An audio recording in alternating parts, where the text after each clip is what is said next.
what she said? Yeah, she said it. You keep dreaming. I don't believe it.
Huh?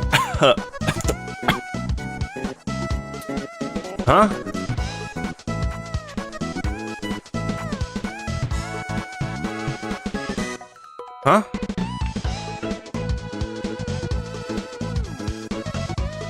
Where are we? Earth? Yeah, Earth. Okay, that checks out. 8 continents, 7 seas, 7 rings in hand. Alrighty, well, I'm excited to tackle this once again. Good old The Legend of Zelda Majora's Mask. Doing an atmospheric playthrough.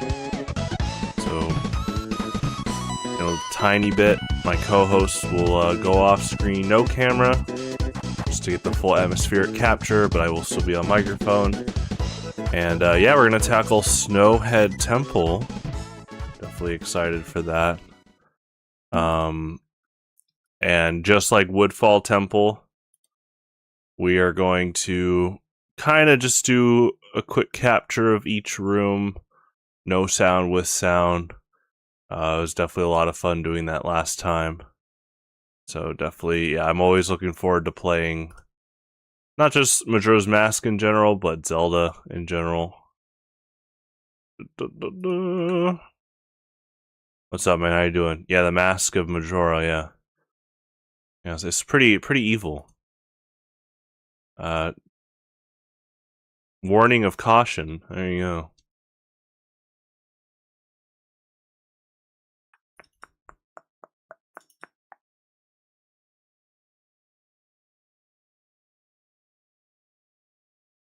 Mm-hmm.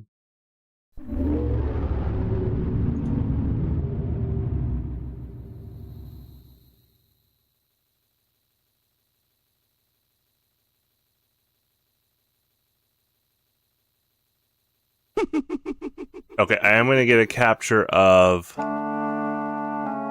this. So let's reset real quick.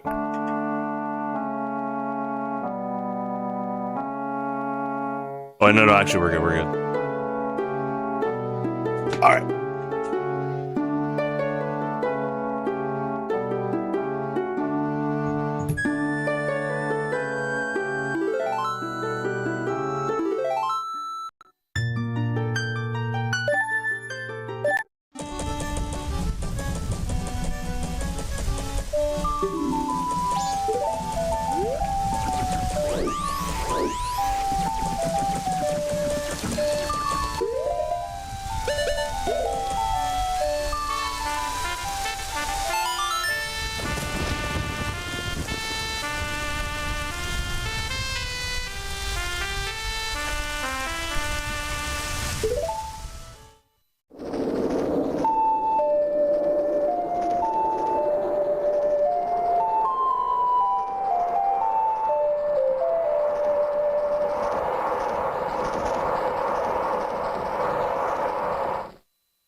Yeah, I agree. This game just feels cinematic, and the atmosphere plays a huge part there. Like, this is your average movie theater with a young family.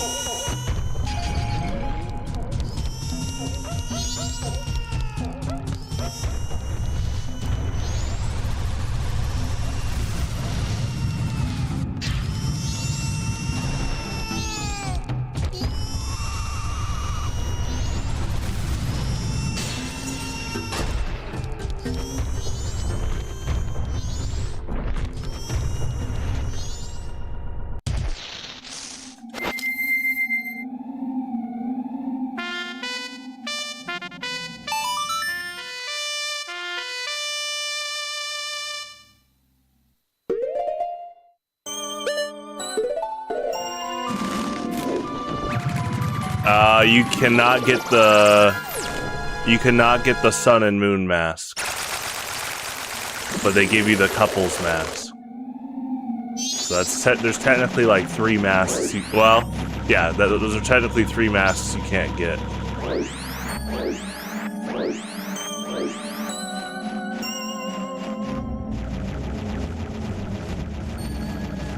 How's it going? Yeah, the Moon's Tear scene is really good. That was one of the first things I went out of my way to capture, was the difference Skull Kid has on day 1 and 2, and then the final day. Because yeah, day 1 and 2 he taunts you, but then day 3, I mean, he's just like really messed up. It's cool. This game's pretty daring in how cryptic and horror oriented it can get.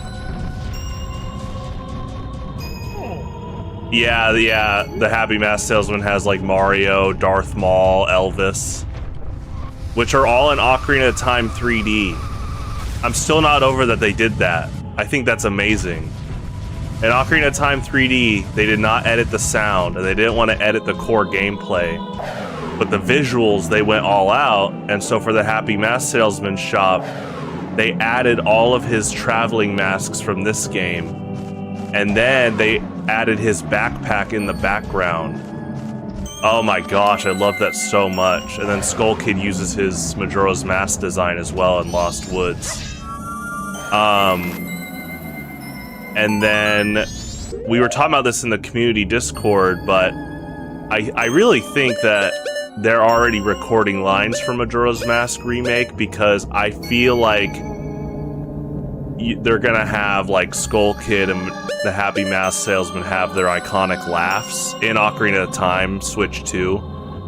Like, I'm thinking more about it. It would be a pretty odd choice if you're gonna remake all of the sound and for Skull Kid not to do his like iconic laughs, which he's voiced by the guy that voices he's voiced by the woman that voices Toon Link, and she's still around doing voice work for Nintendo, so. Okay, we need to equip Ocarina as well. Actually, we need to get some recording here.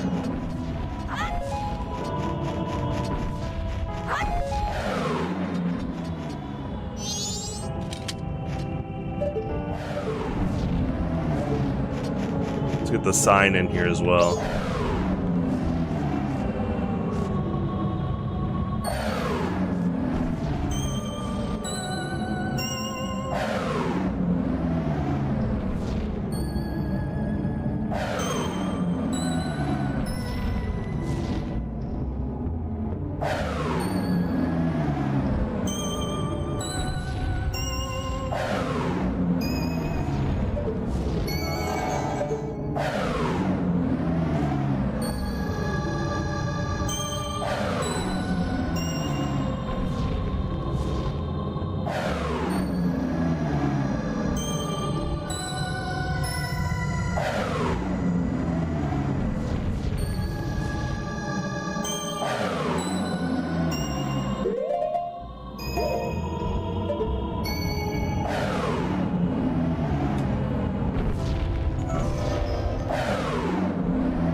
You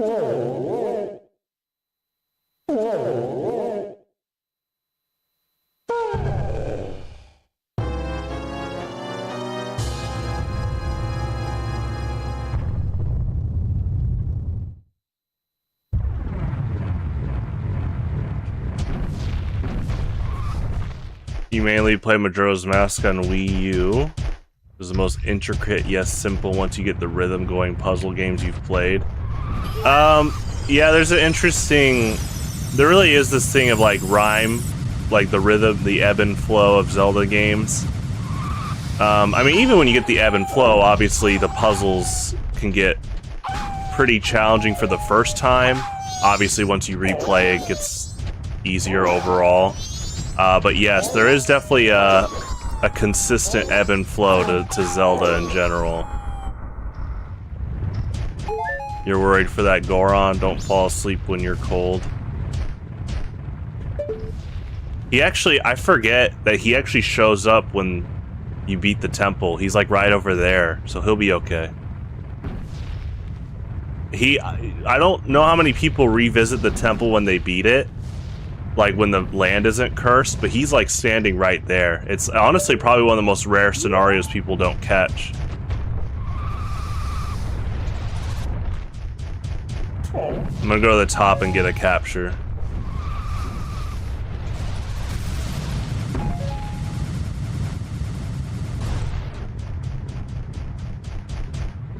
I definitely am an advocate of reusing assets to just remake amazing art. I was talking to my friend Romeo about this the other day, but every time Nintendo has thought to do, hey, let's make a direct sequel and reuse a bunch of assets, they always hit it out of the park again. Which is, you know, Ocarina of Time to Majora's Mask, Metroid Prime to Metroid Prime 2, Super Mario Galaxy to Super Mario Galaxy 2. Like, all those games reuse quite a few assets, to say the least, but I think in the best way possible. And, oh, lo and behold, I just said some of the best games ever made as well. Like, there really is, like, companies shouldn't worry at times about, hey, if you already made an amazing wheel, you can now stick that wheel on other automobiles and it'll be pretty good. Okay, let's do... I mean, you know who was doing that early on was Mega Man. Mega Man is just consistently good. Yeah, I want this. We actually, let's use Deku Link for the shorter camera span. There we go. I'm not biased. All right.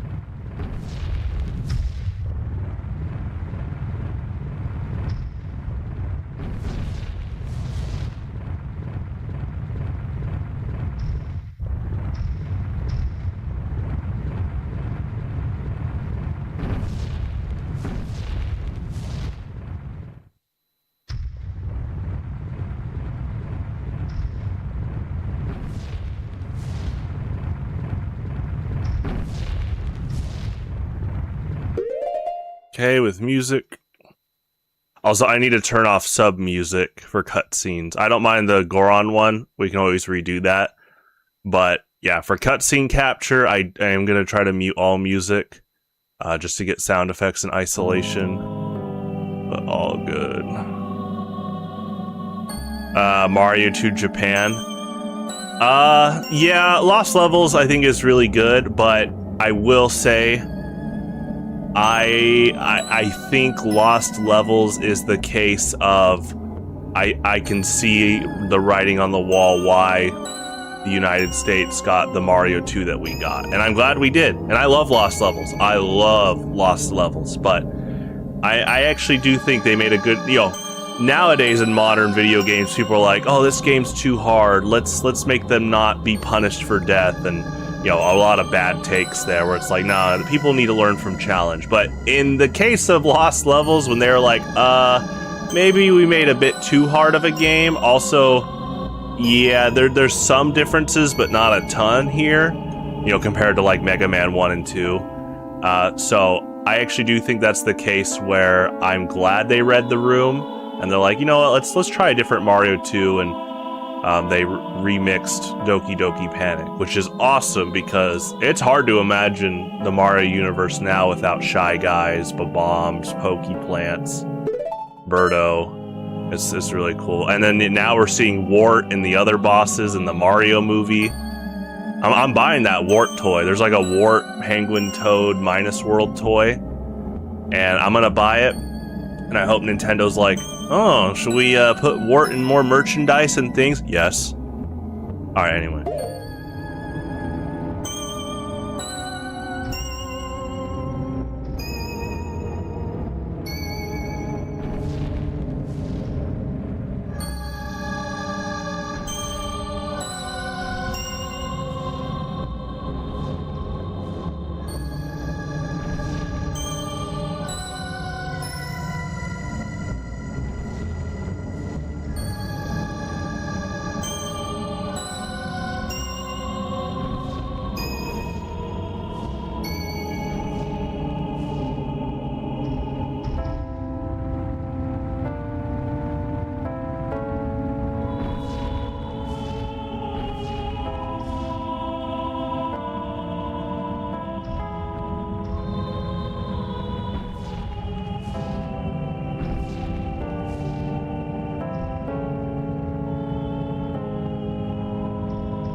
So, you know what's interesting is if you go to the left here, they have like isolated islands. Man, they went crazy designing like the map overlays in this game. Those are sections you never get to through normal gameplay. In the Switch 2 remake, you'll get a golden Deku flower, and then there's going to be 2 heart pieces over there. But I do think that's cool. I also really like the backdrop of the pointed mountains. It kind of reminds me of Yoshi's Island. Especially, was it World 6-7? Oh my gosh. How many times have I praised World 6-7? Plays the fort castle music and you're not at a fort or castle. It's so imposing. The atmosphere is so menacing. It's so cool. And then you have a backdrop kind of like this.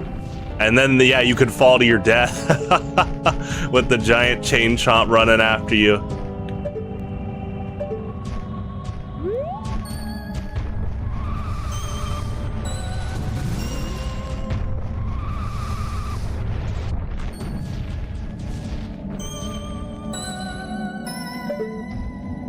But that being said, I do plan to play Lost Levels. After this playthrough, I'm gonna try to play through all of All-Stars. And yeah, I won't move on till all those games are done. Going in order of 1, 2, 3, and Lost Levels. And then I'll do an Ocarina of Time atmospheric playthrough.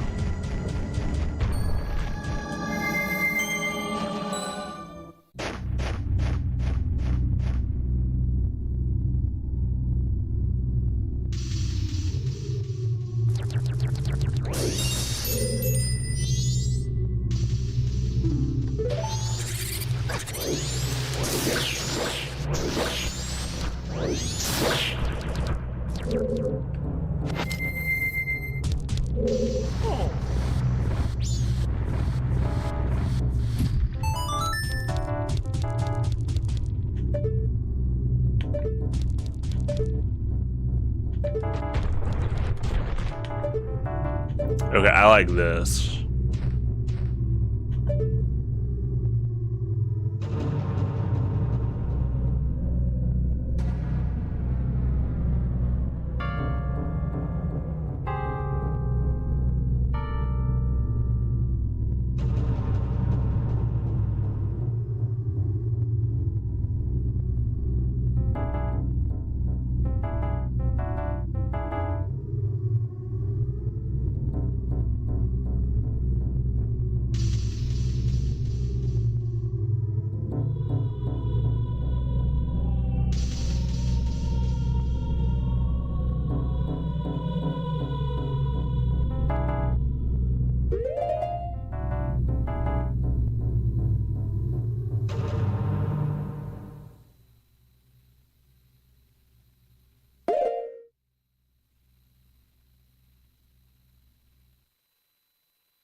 Okay, just a little bit of that. There's no sound, so basically if I'm doing no music, there's like some type of sound in the background to capture.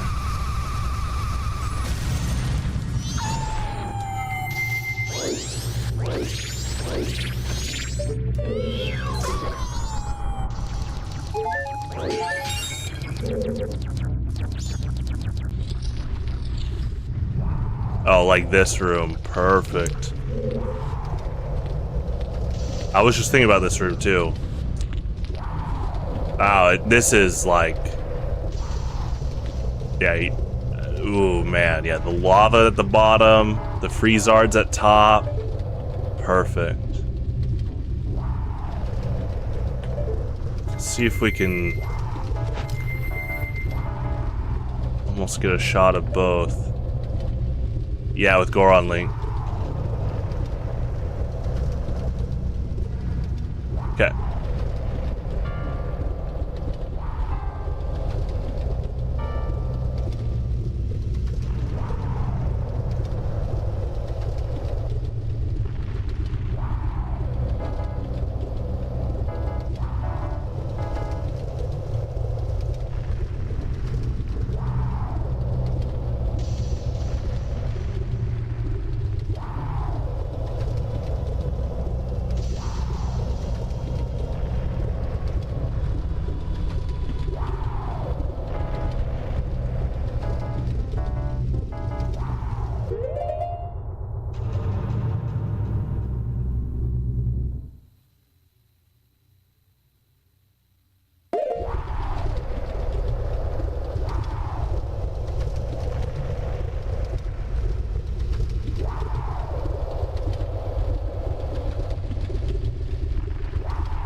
So cool.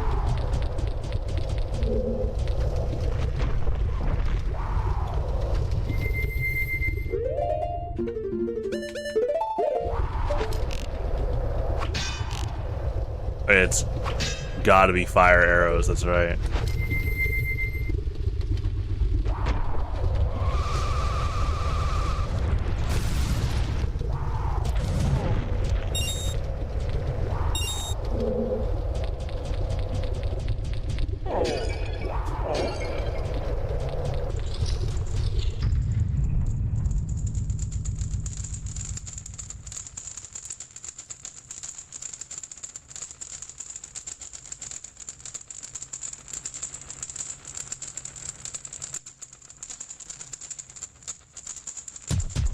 I love it when the game camera pans like that. It's so cool. Also, the central motif of this dungeon's really good. Just kind of the central tower area. And it's both like an ice and lava dungeon, which is really cool. I mean, so, you know, we were talking about Banjo-Kazooie earlier. I really like that Banjo-Tooie had Hellfire Peaks. You know, fire ice levels aren't easy to pull off, but if you can do it, it's awesome.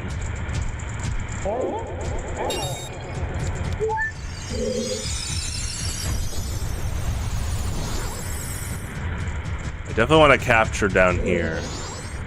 Just gotta avoid the red bubbles. Oh, perfect. Look at that. What is this, Pokemon Snap? Alright, let's go.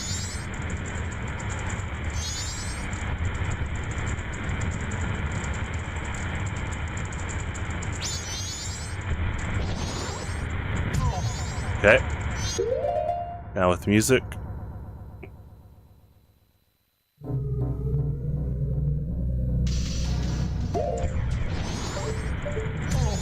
We need to get back a little bit. Actually, we need to roll around like a lap to get them out. It really is like Pokemon Snap. There's like kind of puzzles to get Pokemon out.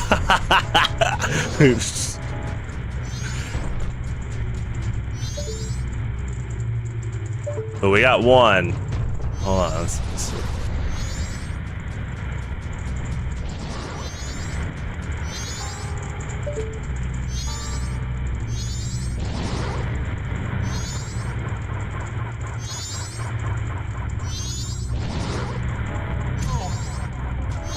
Okay, that was good.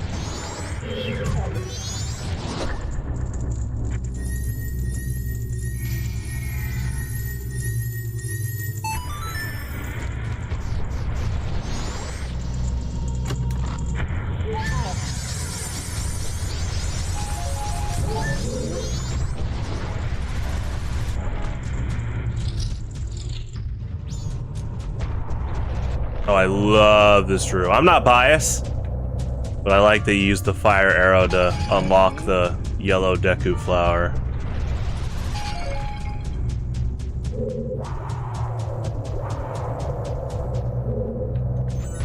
So yeah, we'll be back here.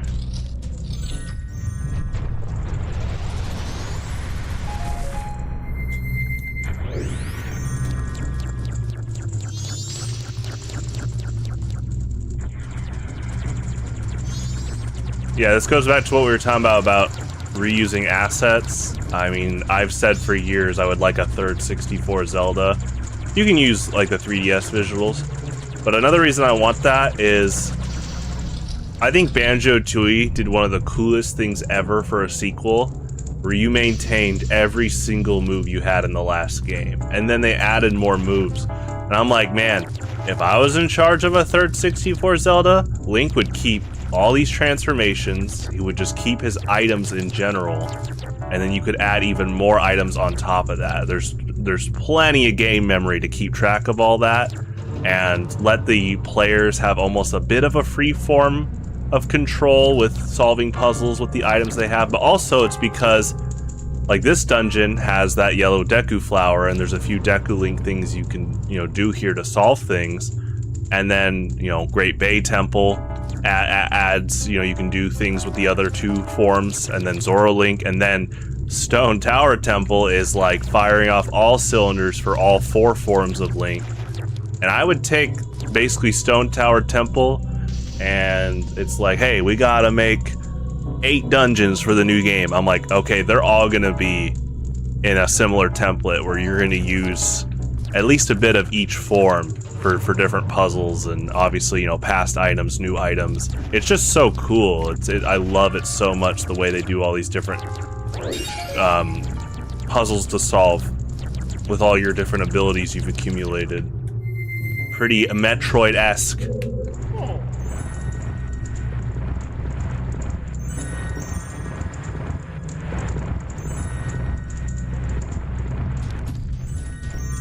Yeah, this is for later, but I'll get a capture when I get to the top part.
Okay. I love this room so much because, yeah, white Wolfos are known to hide and ambush you, but in this room, they're already there, but they're hiding behind the ice. That's so cool. The programmers had to go out of their way to make sure the white Wolfos are not underground. So I'm gonna get a capture here.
I call this treadmill marathon. Look at him go. Get that cardio. That's so strong. That's also strong. Because usually Wolfos are really hard to beat from the front, defensive-wise, but the fact that the bubble shot basically pierces their claws, but then, yeah, also spin attack basically hits them from front or back. It's pretty good.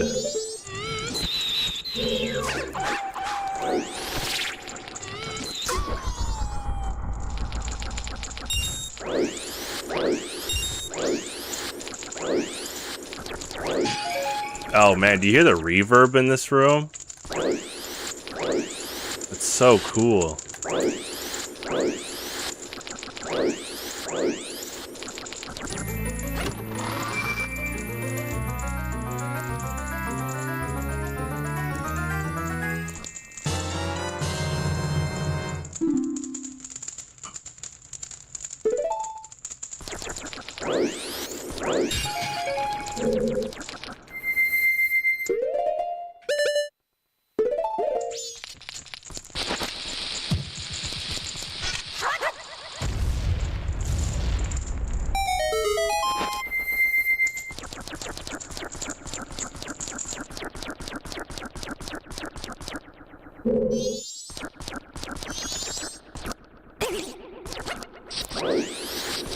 It's a big lens of truth room.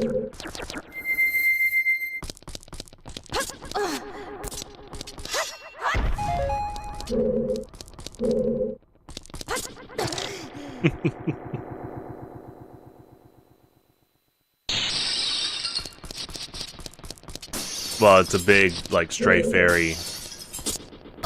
I know there's, like, yeah, lens of truth. Here? Yeah.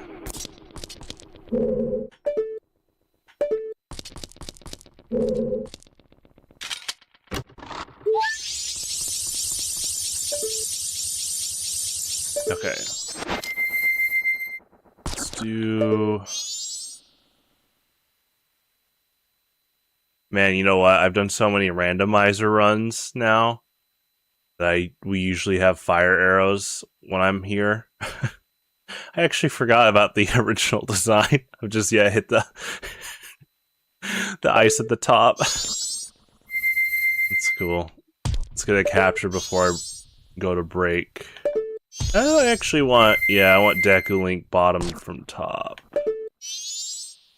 Yeah, like this.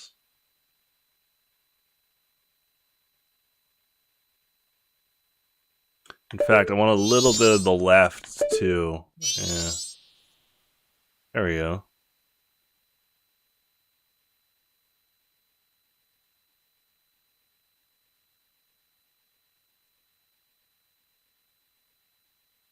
Okay, and there's no sound effects, so those ones are really short, or I don't even do them at all.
Okay. Yeah, we were talking about games that reuse assets, and Lycan brought up Lost Levels.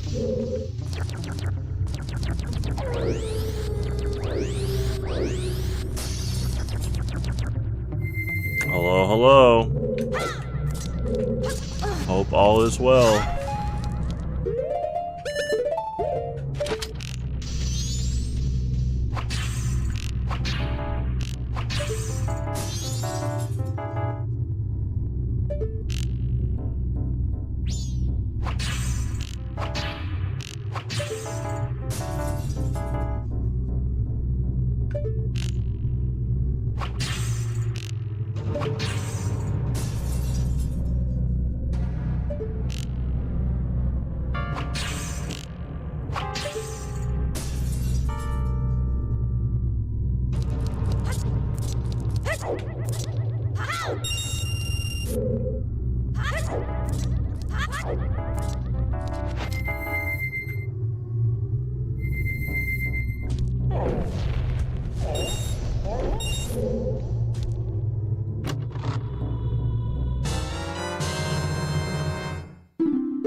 All my friends are here.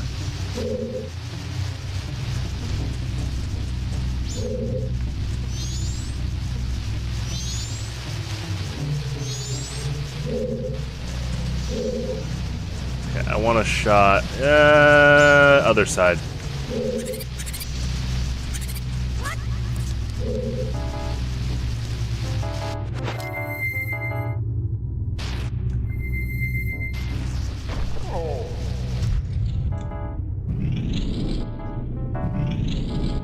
But I'm not gonna kill my friends.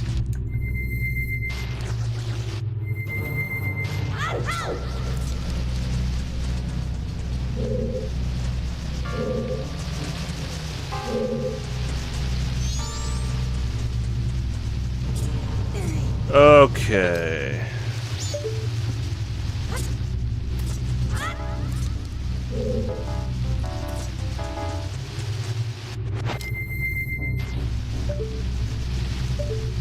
Yeah, they're gonna add to the soundscape for sure. I like the ice in here. Deku Link, you can get a pretty low profile shot. Do this. But then, yeah, Goron Link, you can get a little bit of the snow. So we'll do that. I want a little bit of the... Uh-oh. Hello. I want a little bit of the left side of the room in here.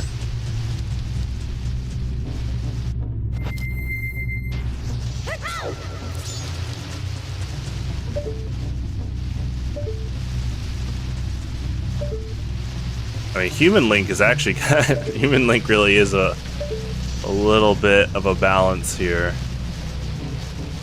Yeah, you get a little bit of that snow at the bottom. I want that green platform a little bit in the shot. Like right here. Okay. Let's go this.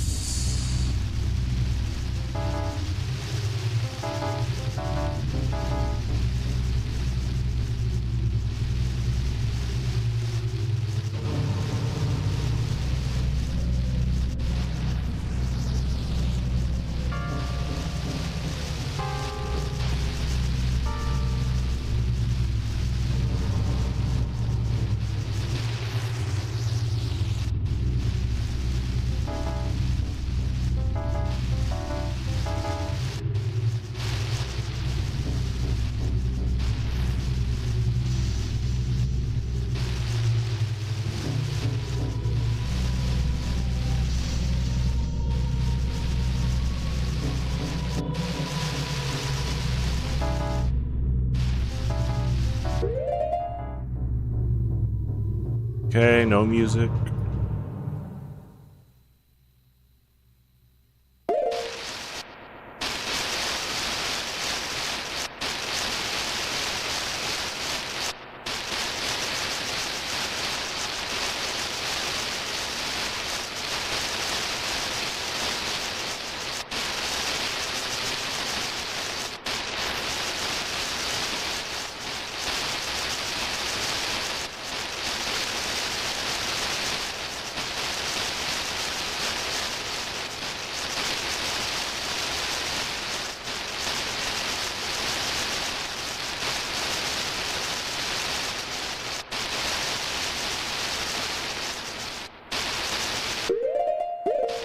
Okay.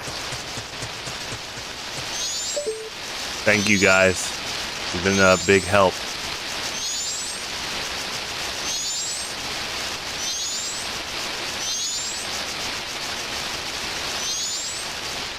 Have a good day.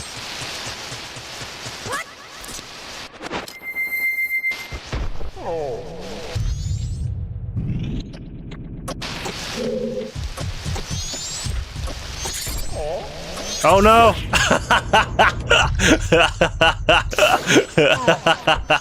They'll be back, don't worry.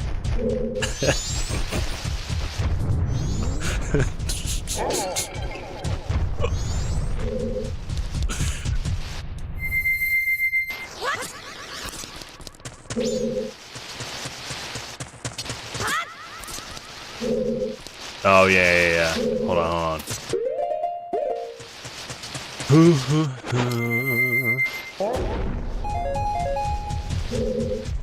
Yeah, let's go back for a bit.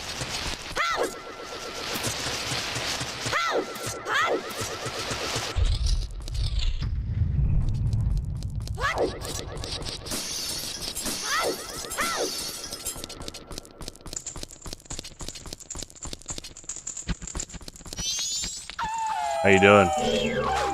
That's good.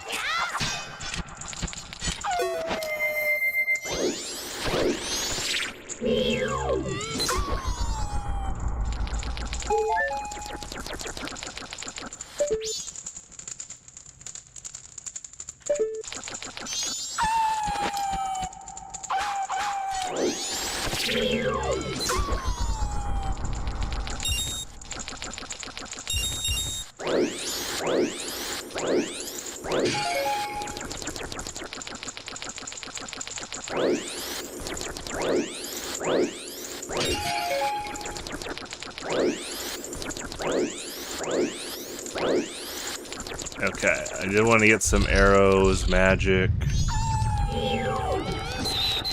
So far we got... Ooh. Yeah, we got every room I've wanted so far. Now, I will say when it comes to this, I do want to get a capture here before we raise the tower. We got the torches around us. You got some soundscape. Let's see. I really like this. Okay. A little bit down.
Okay.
They're all back.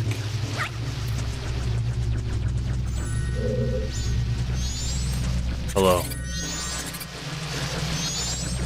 Man, I almost did spin attack by habit. Almost.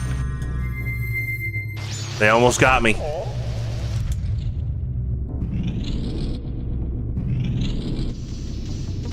They're testing my friendship.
I like this shot. I like the colors of like the lighting there on the walls. That kind of turquoise, yellow, and purple. And then there's snowballs there. Tower isn't all the way up yet. Got the torch on the right.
Okay.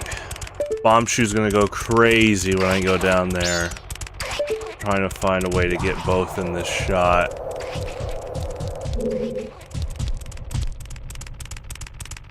He might not detect me if I just like backflip right here. Let's try.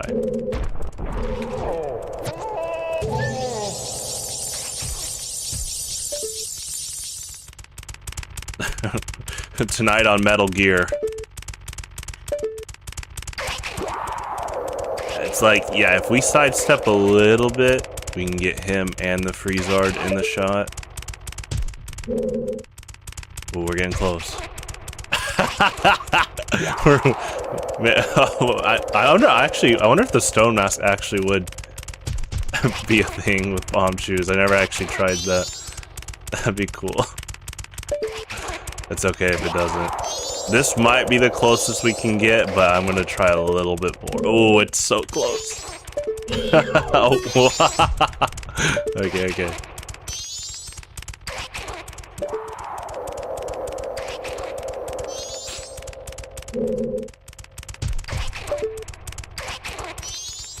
Okay, there we go. Let's do a little bit more on the left. Let's get these spikes too. Okay. There we go.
Ooh, we had quite a bit of range, but I wanted that angle, so. Oh, he's not running. I don't have anything toggled. This bomb shoe does not run at you, does he?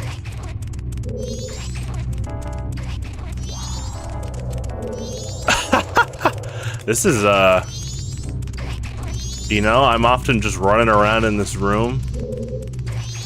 I never knew this bomb shoe doesn't run at you. How you doing, man? Wow, we found a peaceful bomb shoe. It's another new thing I learned about this game.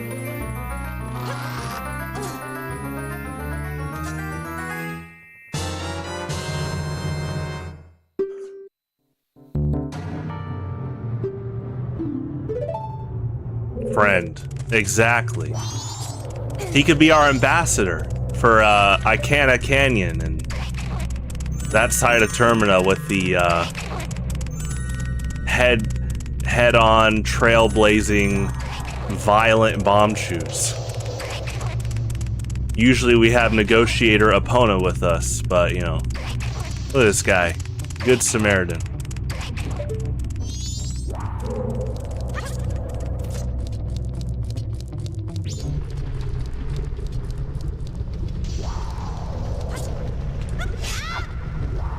Trustworthy, I agree.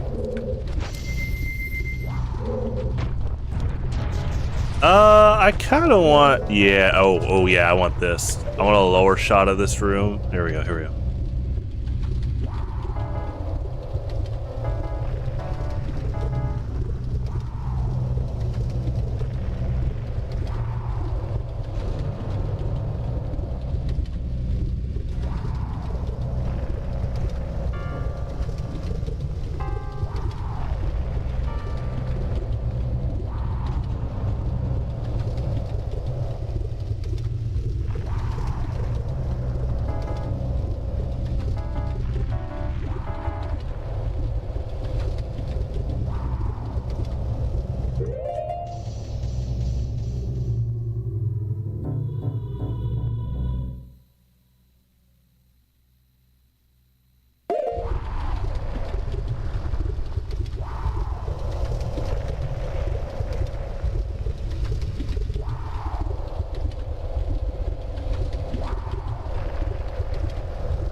That wall is, I think, registered as higher than it's showing. Look at that. I never knew that. Whoa. That's interesting.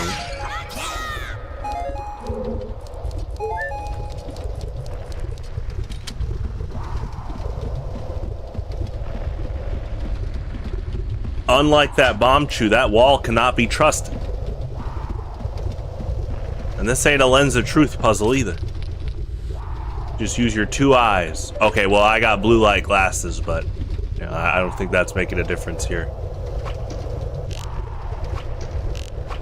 Do you think the lens of truth protects you from UV rays and blue light?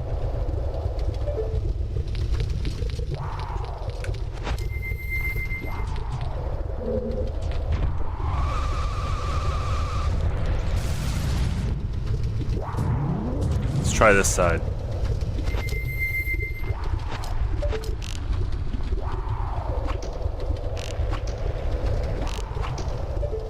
Huh. That's pretty interesting.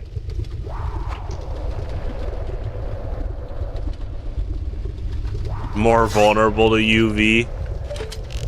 Yeah, you see the hidden rays of the sun. You see what the Mayans were talking about with certain like god prophecies. That's not even mockery, like that actually could be pretty cool storytelling. Like Mayan sun god prophecy, the heat wave of a good or not so good harvest put on the lens of truth. You see like extra waves, blue for good, red for bad. Excuse me. Honestly, that was fun. Honestly, like, that's another thing I would do more in a third 64 Zelda. More lens of truth stuff.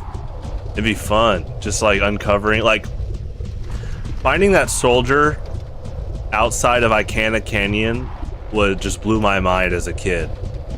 Like, I didn't check any guide. I just happened to use the lens of truth around that rock formation, and there's a dude that's trying to wave to anyone.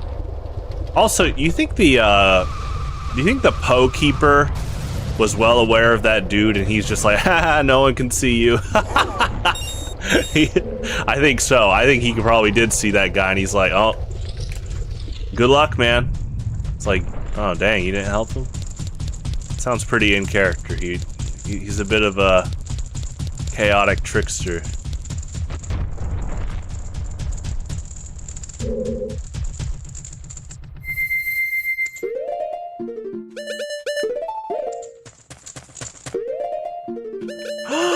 Oh my gosh, it's the melee item!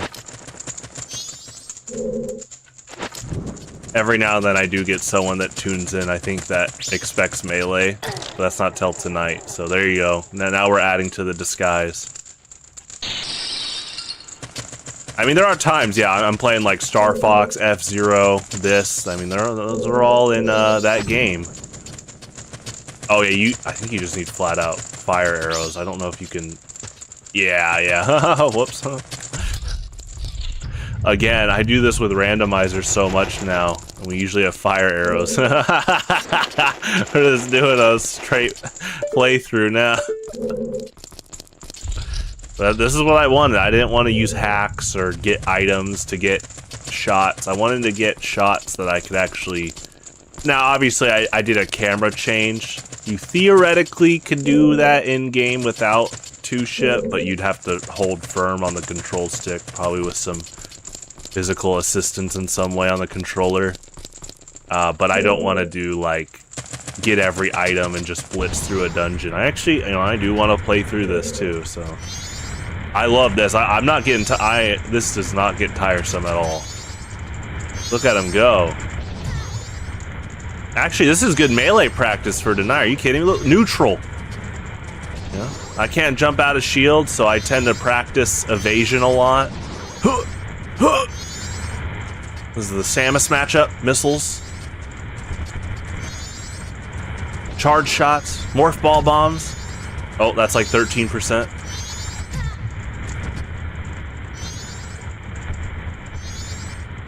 Oh, wait. No items. There we go.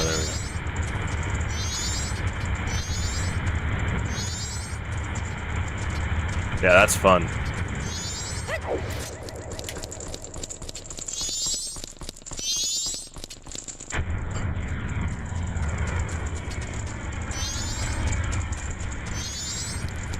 That being said, obviously the trade-off for Yoshi is, you know, he can't be shield poked, which is pretty strong. And then in Brawl, Sakurai was like, we're still not gonna have him jump out of shield. Can't be shield poked. And then Smash 4, he's like, you know what? I'm gonna let you jump out of shield again, Yoshi. I actually, if I could interview Sakurai, I would ask him his process behind that. I'm not angry at all. I'm not mad. I'm a realist as a competitor. I play what is in the game. But I do want to wonder, like, what was his process of Yoshi can jump out of shield in 64, and then Melee and Brawl he can't, and then Smash 4 on he can again.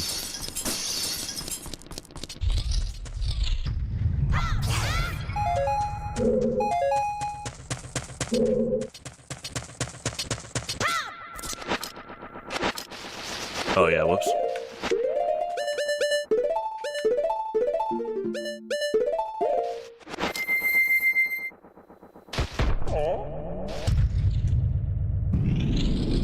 My theory, I've actually been developing that theory lately. I think in Melee, one of the big agendas was, because Sakurai has said that Nintendo came to him saying, hey, Smash 64 was pretty awesome. We want you to make another one in less than 2 years. Pretty similar to this game. And he knew that the agenda was show off, like, the power of the GameCube. And so a big part of that was, you know, the 3D technology, DK's tie being a hurt box because it flies in the wind, showing off the wind tech. And then I think part of it was like light shielding. Like he wanted to, you know, light shielding as a way to demonstrate the sensitive triggers on the GameCube. And so I wonder for him, he was like, oh, we can make shields bigger, so I gotta mess with Yoshi's shield even more, because he technically can light shield, which is pretty strong. So that probably was his process. Him feeling like he has to do something different for the sake of, like, he's already changing shields a bit. And then he just carried that over in Brawl. Even though Brawl got rid of the analog trigger light shield stuff, which is why you can't light shield in P+, which is fine. I don't mind it either way. But regardless, he let Yoshi jump out of shield again, starting in Smash 4. But that's another thing PM did before Smash 4. PM did DK's Donkey Kong Country roll attack. They did Yoshi can jump out of shield. Charizard was isolated from Pokemon Trainer. They brought back Mewtwo and Roy before Smash 4. Man, PM was ultra ahead of it.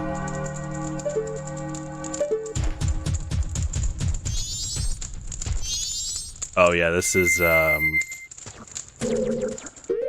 check my map.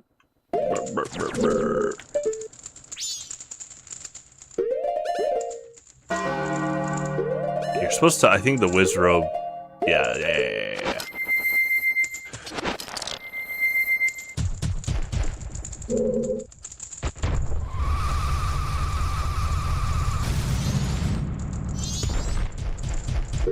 We actually need to turn off secondary music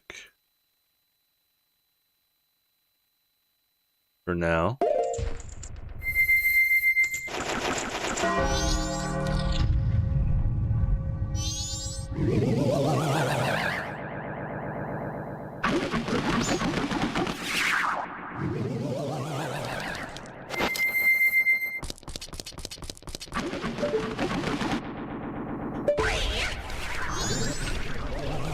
Ooh, the lighting on that ice is so good.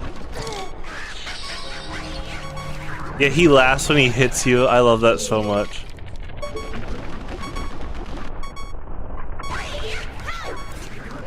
Alright. Wanted to get a little bit of capture there. Obviously, there's the low health sound, but that's okay. We got one earlier, a shot.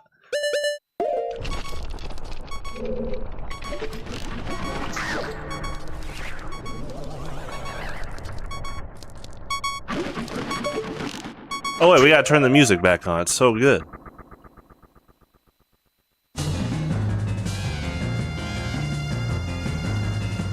Could you imagine if Koji Kondo tuned in, and he didn't hear his music? I don't think he'd be insulted. I think he'd understand the assignment. I know he played a big part in the sound design too, so. That would be really funny though. You're a composer for a game, you tune in and someone mutes your music, but they're not doing an atmospheric capture. I wonder how petty that could get.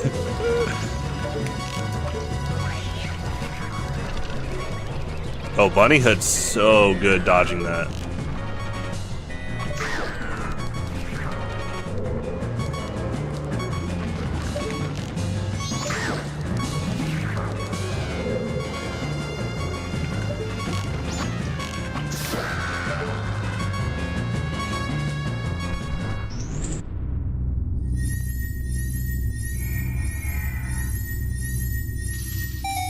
Maybe that Goron was only visible on the UV spectrum. That's pretty funny. You're a comedian, Lycan. When's your stand-up special?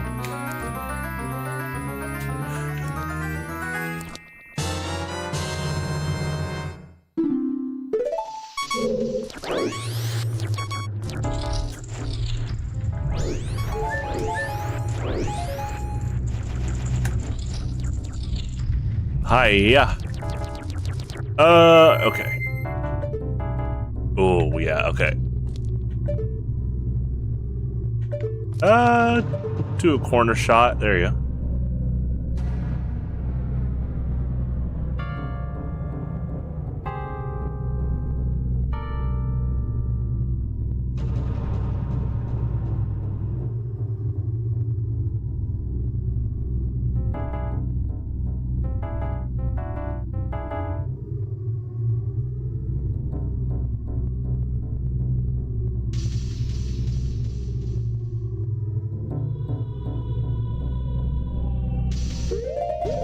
No sound effects because Koji Kondo is a lot like David Wise, and they put sound effects in the music. The stuff like the breeze is actually from the song, not the atmosphere. Just a super smart way to save on memory. And now to this day, you go back and listen to Donkey Kong Country, Zelda music, and it's just so one for one. It's like going to listen to Hothead Bop from Donkey Kong Country 2 and not hearing the lava bubble sound. Whoa, I mean, if it's a remix, that's fine. It's a whole new thing, but gotta love limitations pushing for creativity.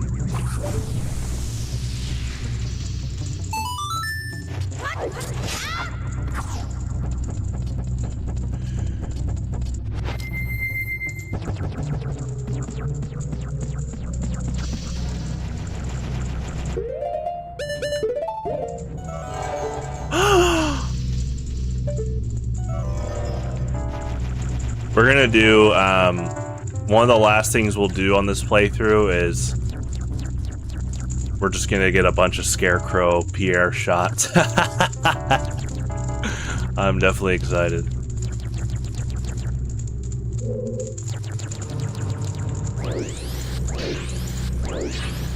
It's also like the Pierre thing will also let me get some like last shots that I might not have thought of at the time. Because we're just gonna do a 4 dungeon run with that. Also, you know, obviously Pierre's in some other spots, but we're not gonna go like after every Pierre spot. Definitely some of the dungeon ones. Okay, so.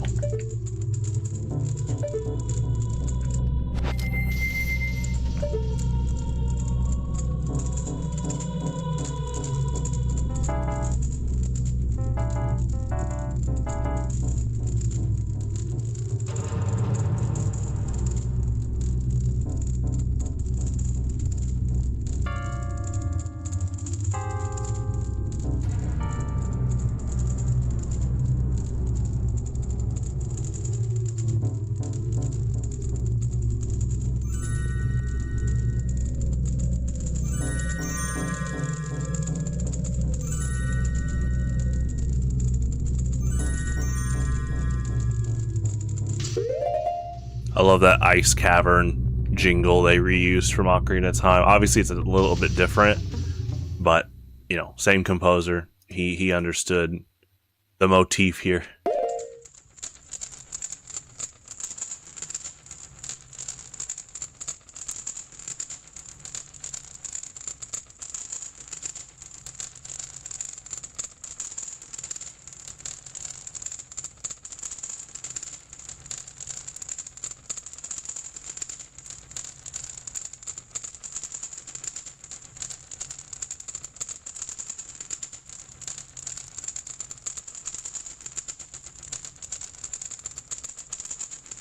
Okay, I'm gonna get some coffee real quick.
Burner.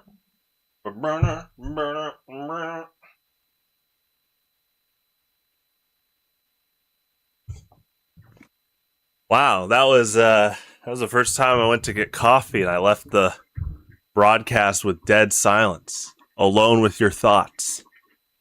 Hope everyone healed.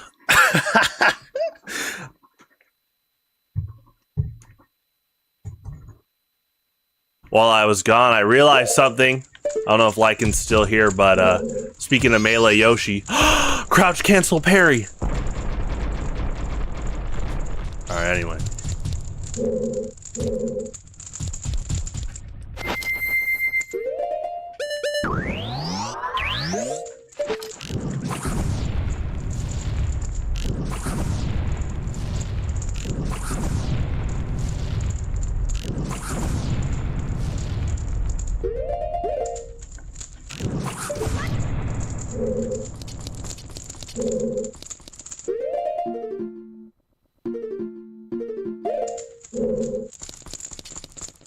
Some stuff to do on the lower level. I do love this slope. Pretty good challenge. Listen. Alright, anyway.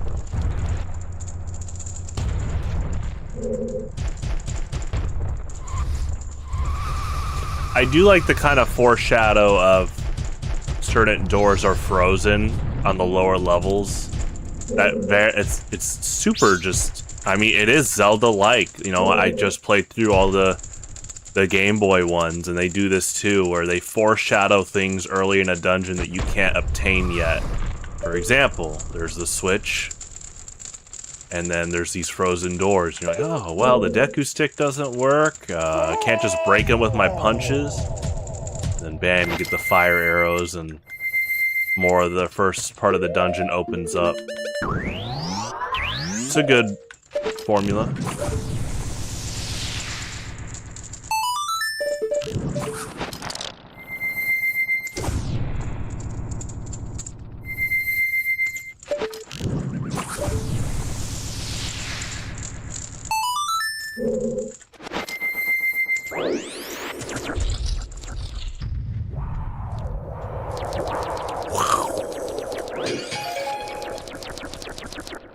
Okay.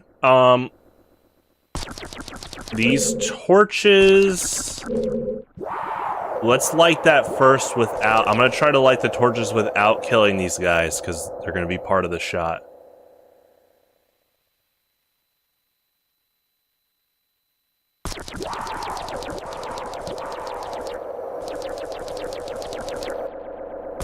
Wait, what's CA?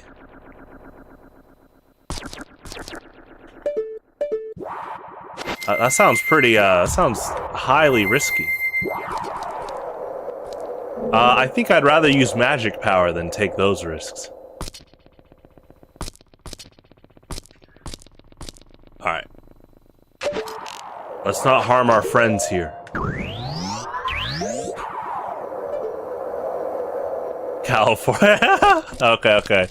I don't actually want to make fun of, like, actual health hazards out there that they're trying to work with, but Lens of Truth UV. Yeah, there's, I mean, honestly, realistically, there might actually be, like, like, Link takes a few heart damage if it's, I mean, you know, I have to say this in case there's, like, a kid watching. Please do not stare at the sun.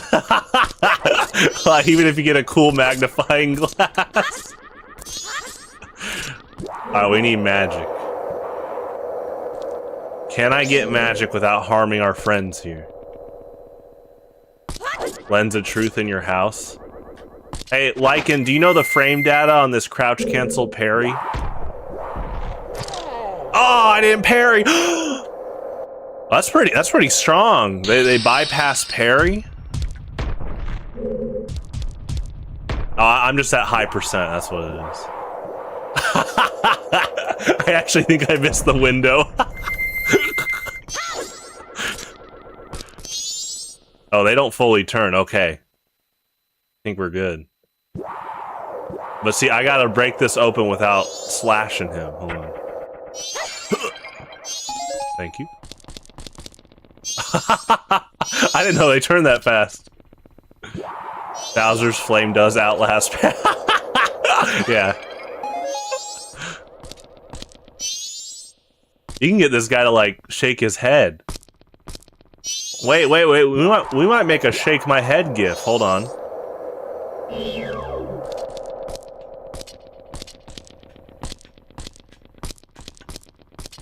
Ooh, close. The torch adds. Wait.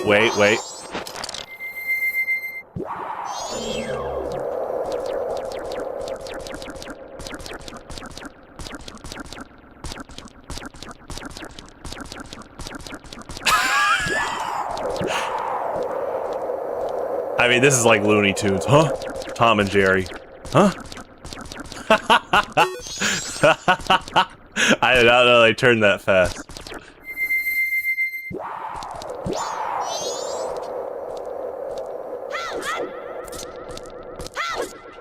Okay. Man, we gotta light that torch without hurting him. Okay. We probably should just go full torch mode. No Deku sticks. That's alright. Uh-oh.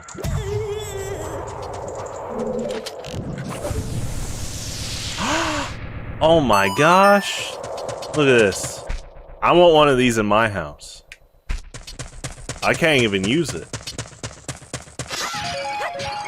Don't start your conspiracy theories that I have a Deku mask and I actually can, and I'm lying. I can't use this. You think this is me every morning? Hold on.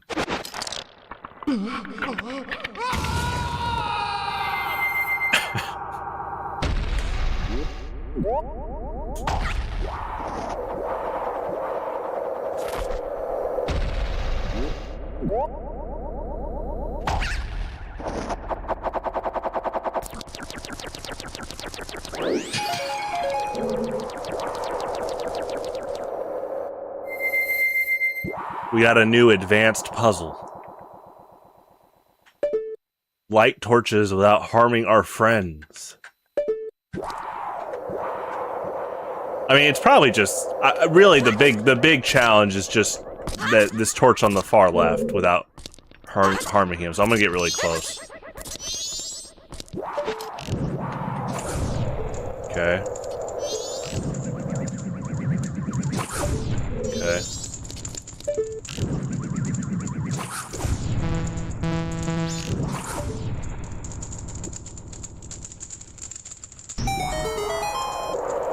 Now, I'm pretty sure these stay lit, so I do want to get some captures now.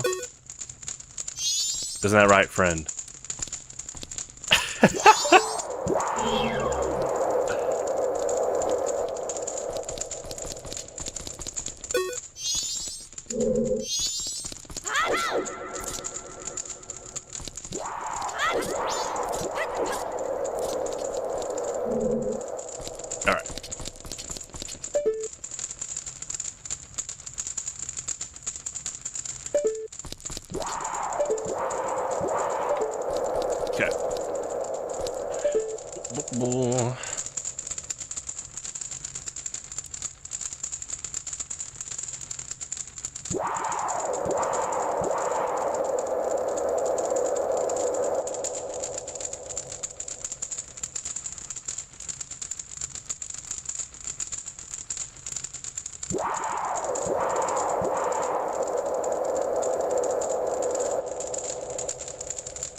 The ice block adoption. Yeah, tune in for Zelda Pokemon. Pocket Monsters. That's probably a mod at this point. Probably in the next 2-ship update. Let's be honest. They're going kind of crazy with their update rates, what they add. Look at this light shield angling. I mean, this game came out only 1 year before Melee. You know, you got Great Bay in the game, you know. Maybe Sakurai was playing a lot of... He probably was playing a lot of Majora's Mask. Look at this light shield angling. The GameCube sensitivity.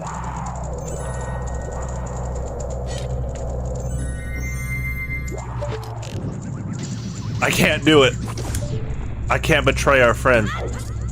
Alright, we gotta make a sneaky jump without hurting him.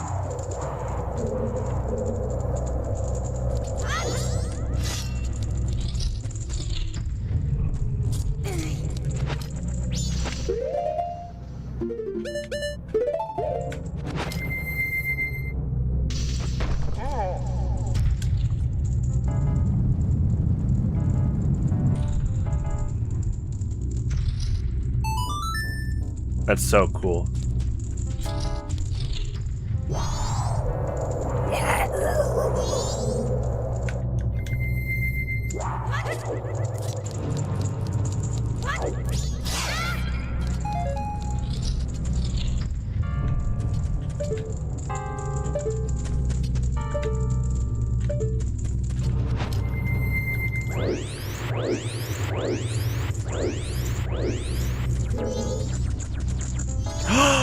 The Pierre spot? Later. Not right now, but later. It's gonna be its own segment.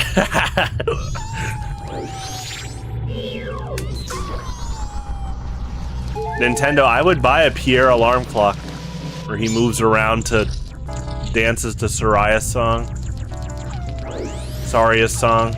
when the alarm hits.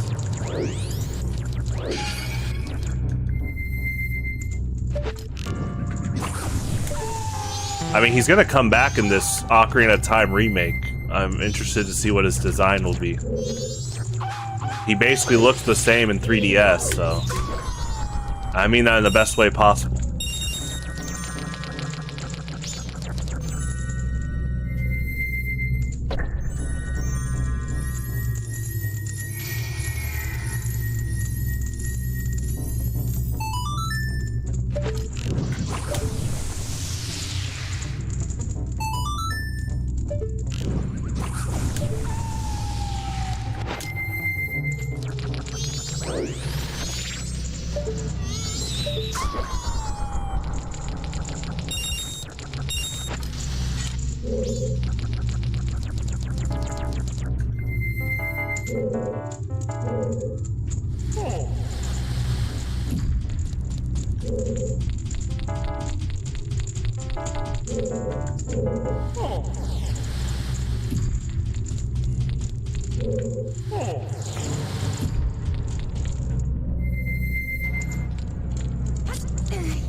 Oh, yeah, we gotta move the tower back.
The Minish. It is cool that the Minish were in a game that took place first in the timeline,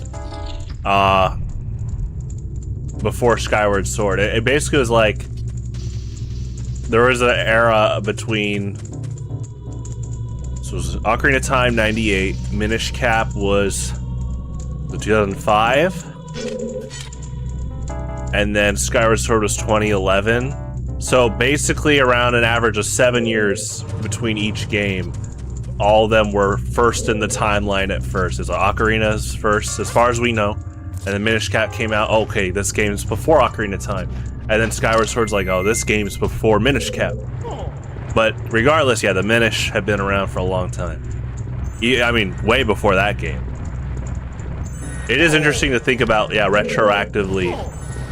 Oh wait, this resets every. Hold on, this resets every time.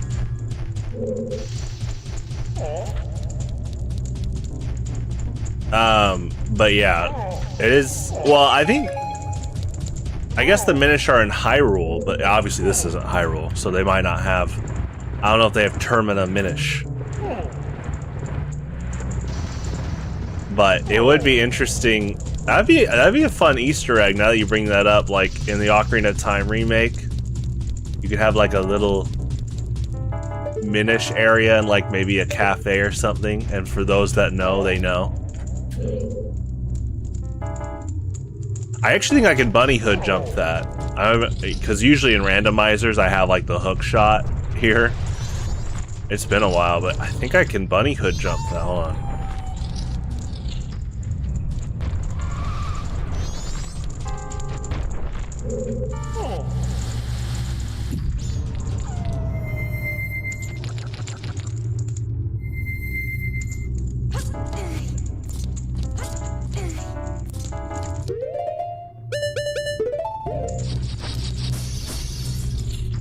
Yeah, I'm pretty sure like this right here.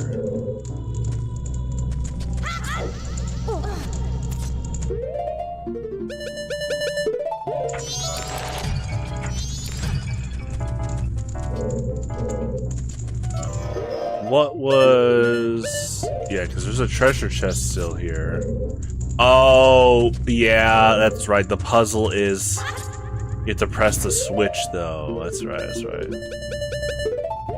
Or wait, no, hold on. Because we already...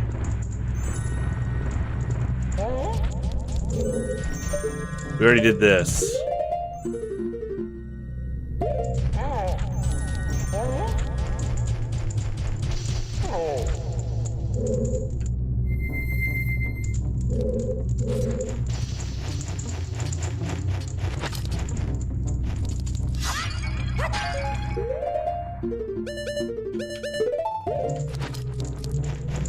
Yeah, it's like a stray fairy switch. That's right, okay.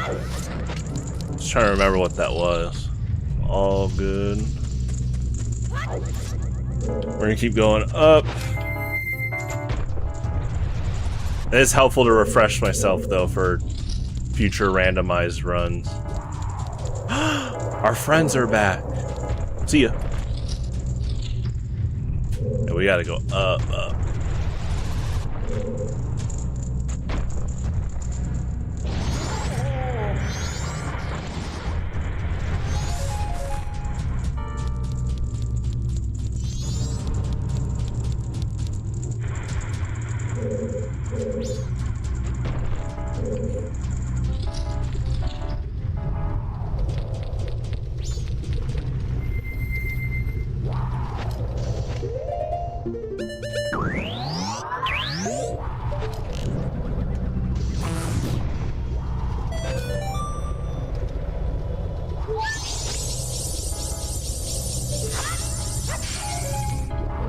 I actually didn't know you could put on non-transformation masks while zoomed in. All these years. I was just like, let's try it. It's like sushi. Let's try it. It's pretty good. No, okay, you know what? I will say sushi. I wasn't interested in it for years. And then early college, I was with my family at a restaurant serving sushi, and I will say the gateway for me to try sushi was there was soy sauce at every table, like a lot of restaurants with, you know, sushi, Japanese food, and I was like, okay, I'll try the sushi with the soy sauce, and now I'll just have sushi without, with hot sauce. Just in general.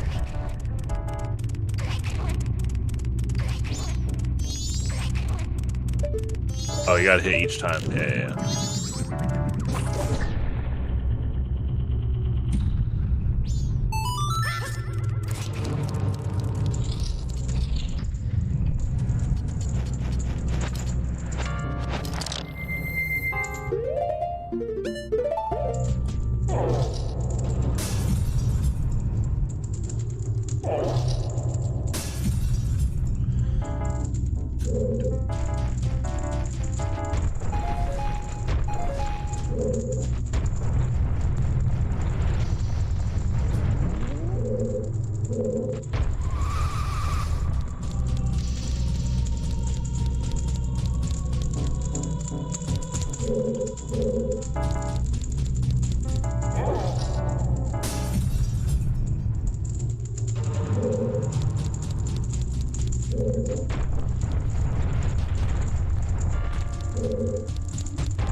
I want a little bit of the door in the shot.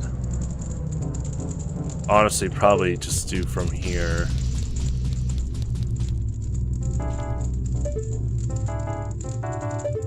A little bit more. Like this. A little bit more down.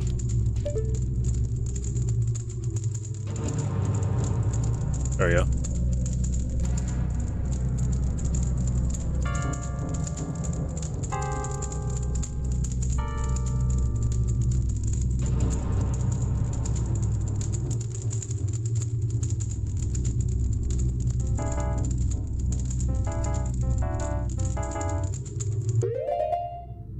I'm gonna do one more shot there. My I think my my stomach made a sound, and actually I think the mic picked up on it. That was really funny.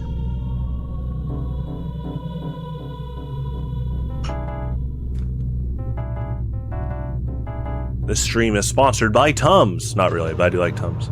Alright.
Okay.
I wonder if I can. Let's see.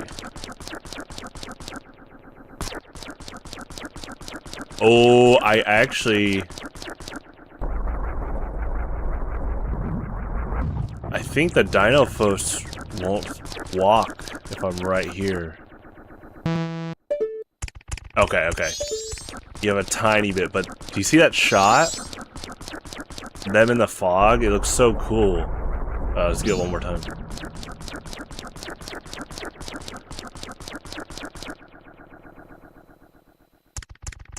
Yeah, I like that. You can only see one of them in the fog there.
Okay, I got the captures for these rooms, so I'm gonna go fight Goat. Excuse me.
I just realized the irony of Goat's curse in Mountain Village is casting a blizzard, but he himself ended up frozen.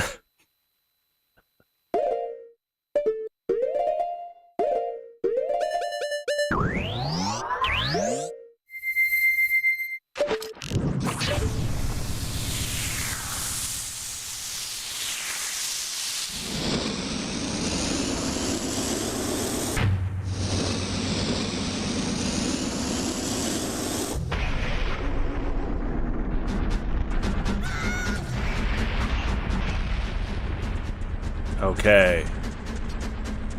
Time for some shots. Get out of the way shots.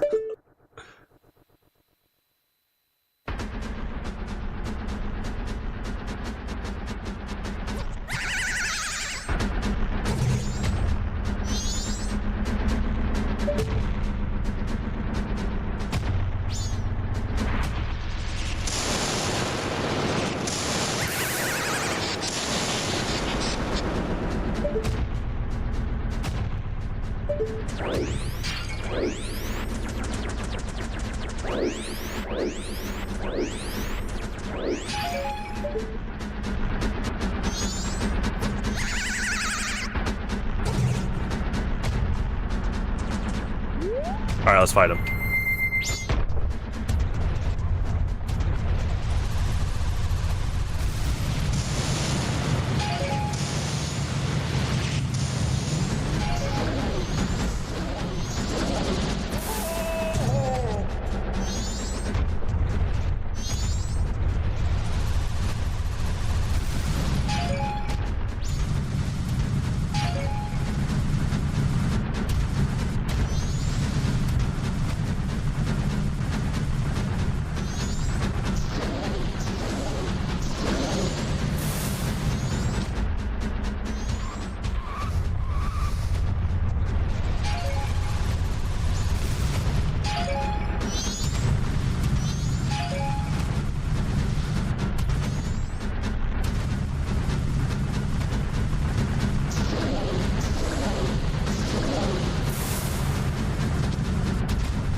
I'm gonna get one once all I am gonna get all 5 frogs in this playthrough. That's the plan, so I'm gonna get a shot of that later. I'll get a shot of the lodge here. Man, look, I mean, this is just... This game is art, is to say the least. The way the lighting is, the atmosphere in general, sound effects. I'm gonna get this statue in the shot here. Okay, here we go.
Hello, friends. How are you?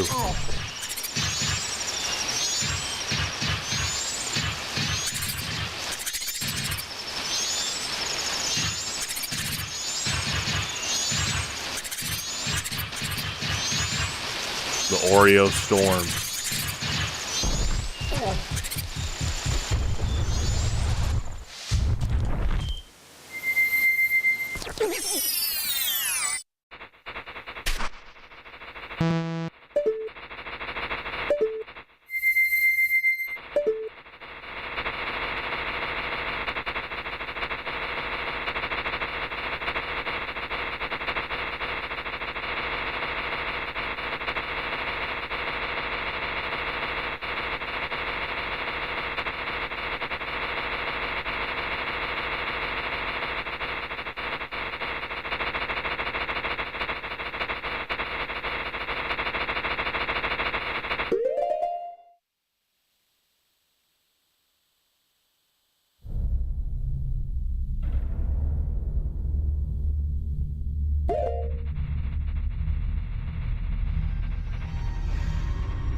Fun watching the flight pattern of that Gwei because I didn't know there was something on top of that chimney until I saw Aaand here, aka Midlife Dino Crisis, last Saturday get the item because we were doing a randomizer co-op. So now I'm realizing that he's flying around, probably subtly telling the player, hey, check this out. I never thought of that till now. That's cool. I did not know someone was up there either.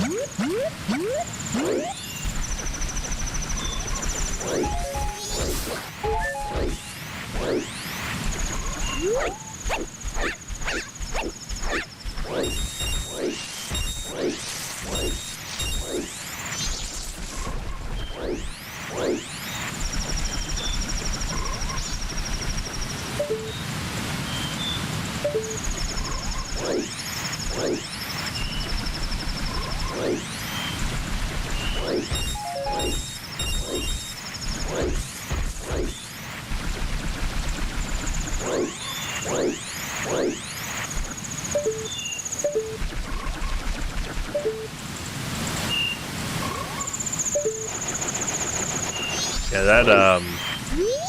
that chimney effect is so cool. I mean, just the lodge itself. I know it's based off of... Someone found the exact lodge in Japan that this is based off of, and it's really cool and surreal to see it. But I mean, this is just. I already said it's art, but I mean, just yeah, look at this landscape. Like, I think sometimes when people, I'm not going for a shot here yet. I think sometimes when people make games nowadays to match this kind of low polygon aesthetic, sometimes they lose track of how important like the atmospheric sound design is, and just the small visual things that add up. Like, you got a waterfall here, chimney on the left, torch on the right, and things like the statue. I killed the hornet, but you know, the hornet was part of this shot too. This guy up here. I mean, all that is work. It's like, I'm not saying people aren't working. It's just sometimes people try to recreate this aesthetic now, but they might forget, you know, the micro pieces to place around the environment start really stacking up.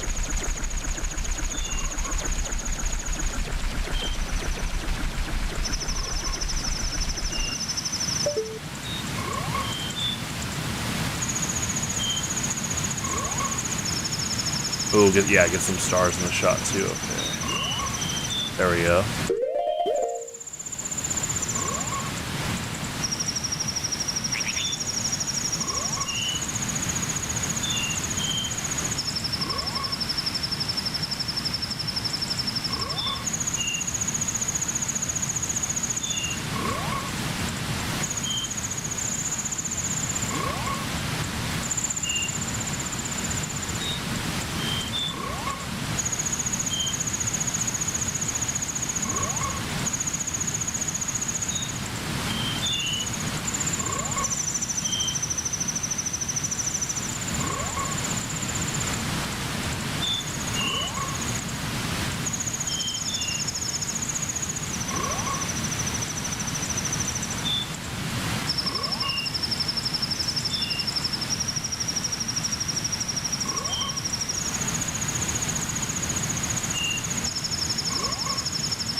Yeah, pixel art as lighting, for sure. I mean, again, now obviously I'm playing on 2-ship, which is like, you know, they ported Majora's Mask to PC, but, you know, you're still looking at, you know, they're trying to stay within the confines of that, of, you know, what you can see on a, now obviously, and also we're not playing on a CRT, but I'll tell you, seeing this on a CRT, hearing it was just as amazing. I do appreciate with 2-ship I can get these widescreen shots, but regardless, look how much it translates. It's kind of another testament to a good art style, you know, is going to translate well. Speaking of, you know, like Zelda Wind Waker, Team Fortress 2, that comes down to like artistic intention, you know, and being able to have a signature stylized aesthetic. Oh wait, I want to get that blue Tektite dancing.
trouble.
I want to test the momentum here real quick.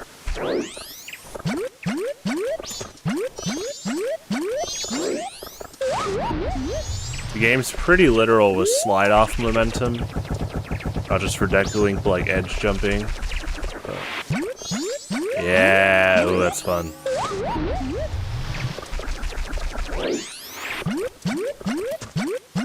But you're gonna, unless you can get on that slope back here, you're gonna be looped. Also, I keep forgetting. Oh my gosh, the game registers this as like a home platform. That's cool.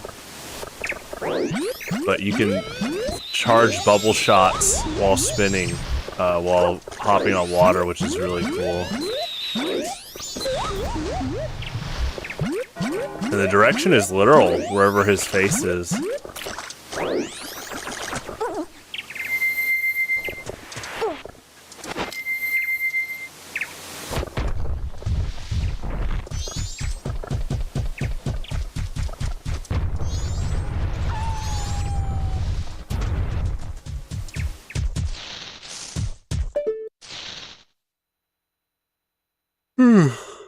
Excuse me. I love that effect at the top there.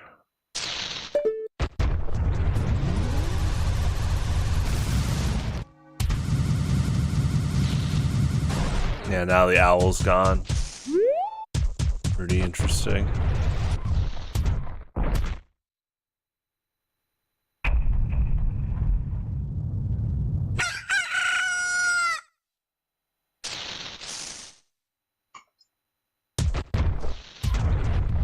Do that powder keg. Oh, after I get one more shot here. Or one shot here. Oh, with the sunrise? Hold on.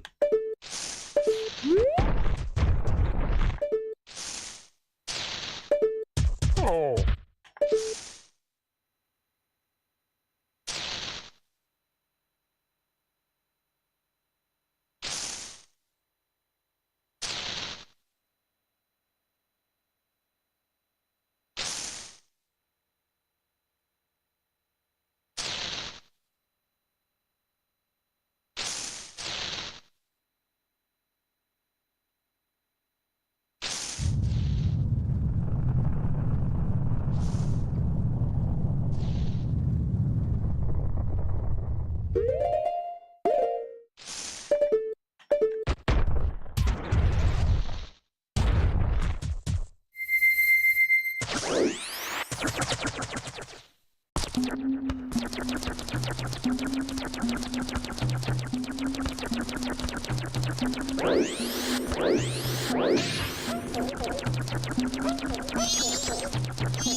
Wait a second.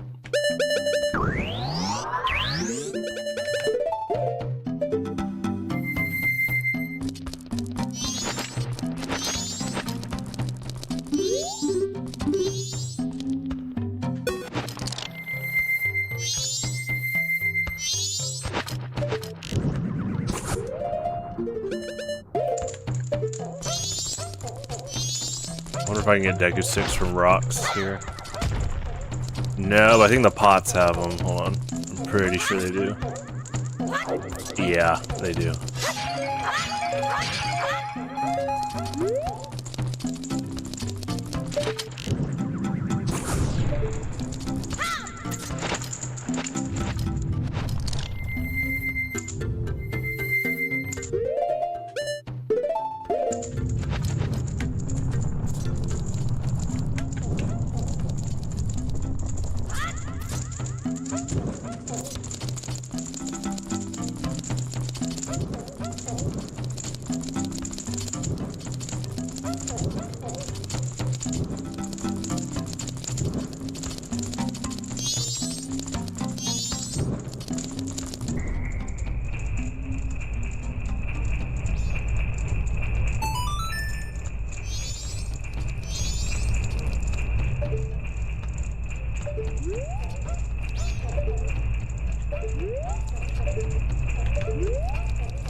It's honestly pretty far for starting dialogue.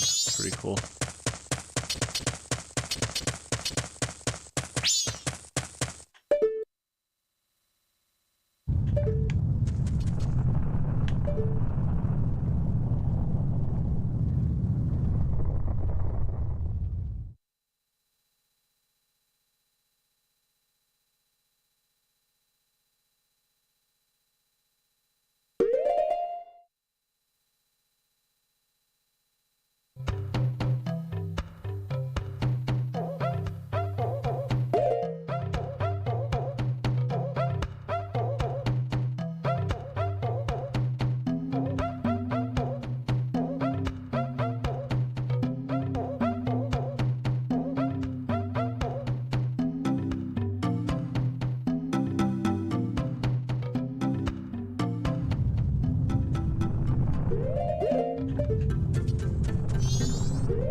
I noticed that in Goron Shrine, even with the music toggled off, it still played the music.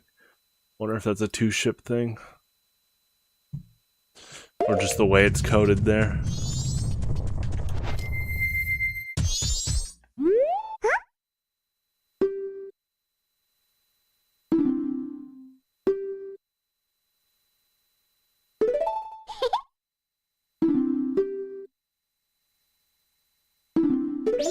I'm just gonna enter once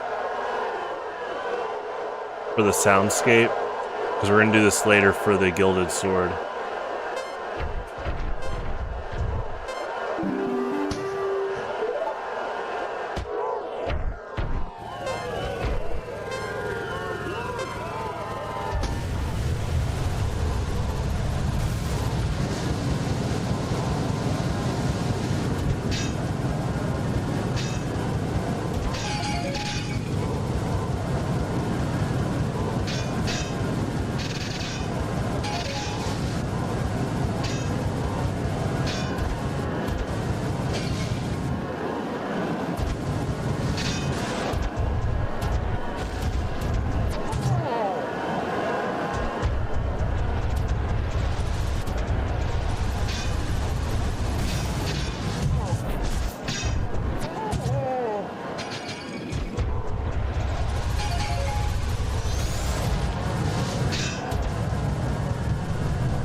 Oh, I think I have to...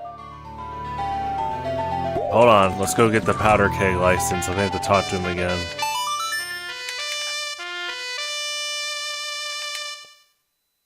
Yeah, before we reset. I'm just gonna go after the gilded sword now.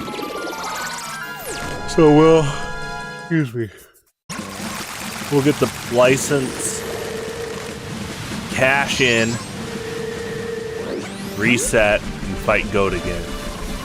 And then go for the gilded sword.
Okay, we are going to double up, two birds with one stone, do the Romani Ranch stuff and get the Gilded Sword in the same cycle. That is the goal.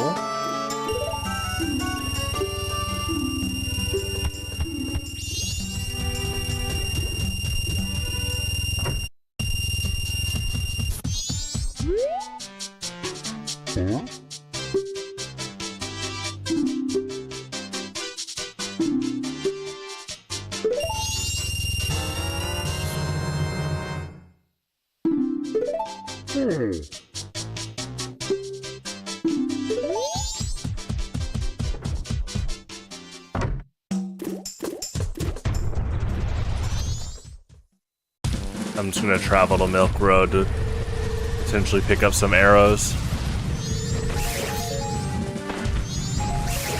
I mean, there are arrows on Milk Road as well, so.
Oh yeah, she doesn't...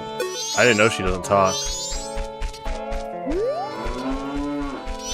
During this time. I actually only recently found out she's out here. During day one. And just in general, if you save the cows.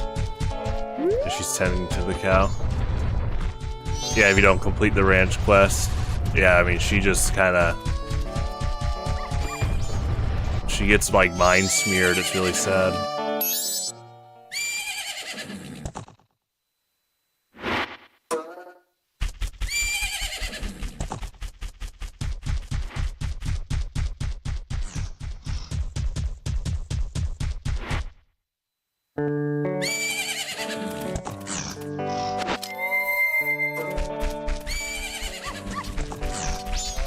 Hello, hello. Hope all is well. Okay, we're gonna get some shots with Epona here.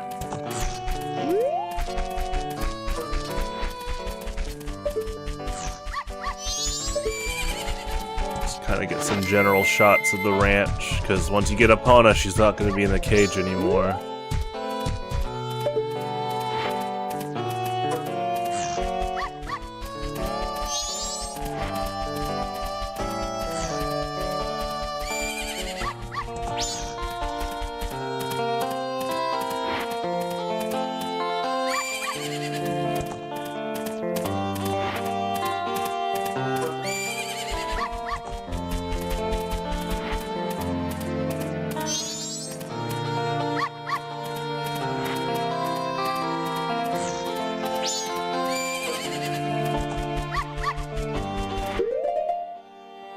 Okay, without music.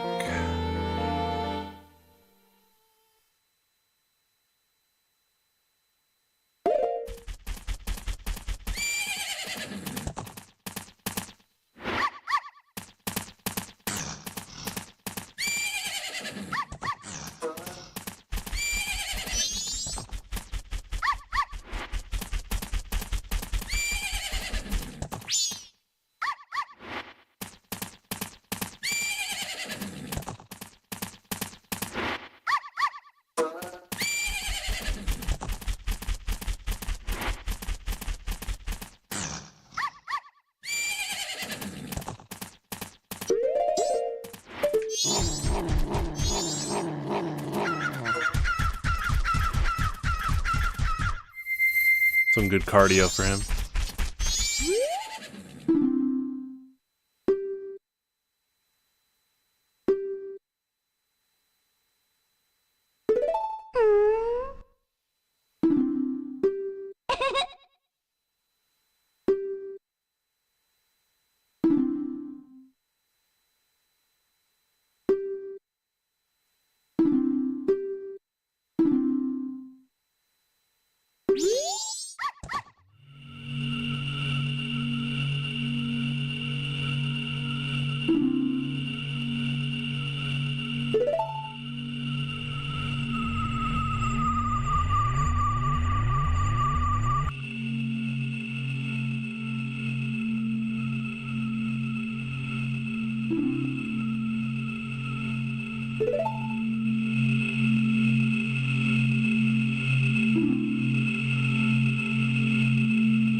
Poor dog. Oh, he got some cardio, don't worry. Oh, you're trying to cheat at Monopoly? Send me to jail already? That doesn't sound like good, fair play. Don't worry, there's plenty of games you can practice with your friends and family. Get that skill up.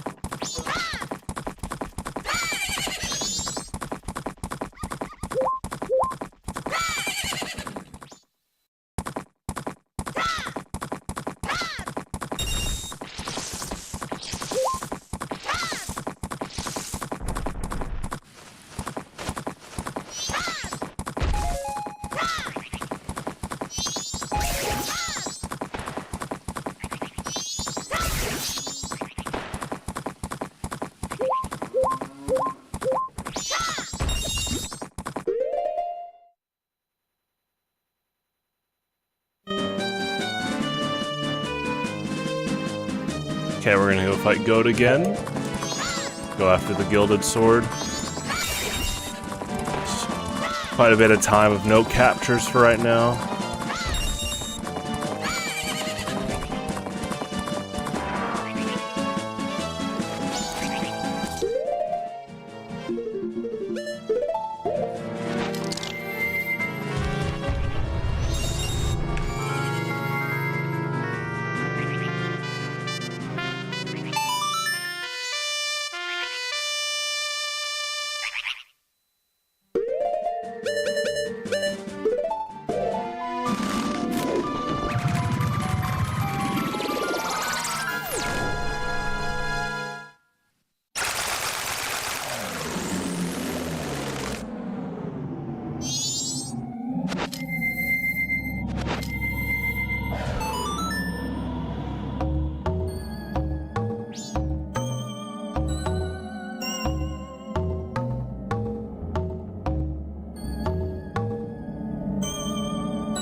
Almost played Sorry so yeah, right.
Also, I didn't know till today that Goat had a special fire arrow damage animation. That was cool to see.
I love that shield animation.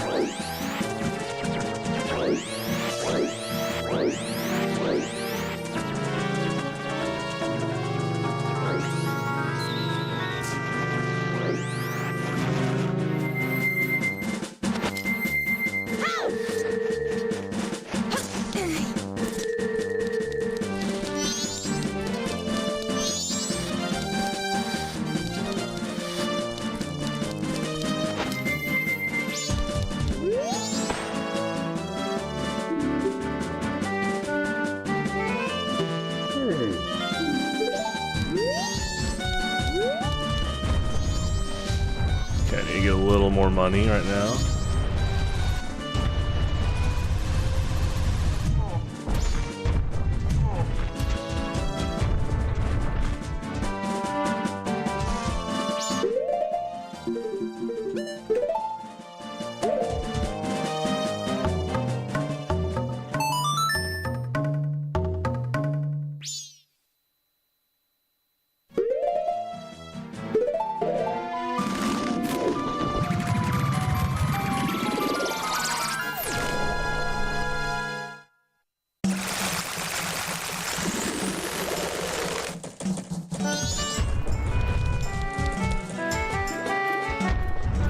I might have 50 right now, but let's do a quick lap.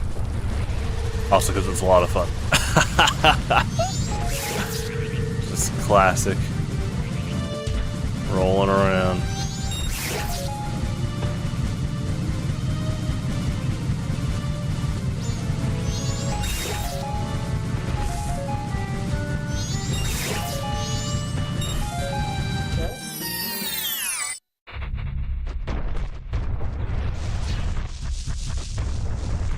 Yeah, we need to get this capture when he's in his vacation home. We'll come back here later.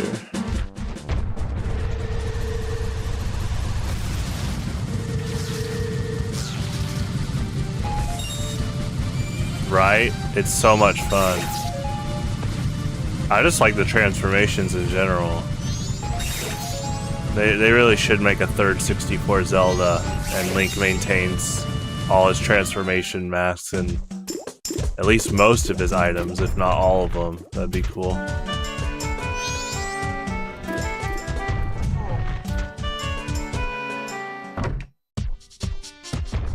Great fairies could like give new abilities to the transformations too. That'd be a lot of fun.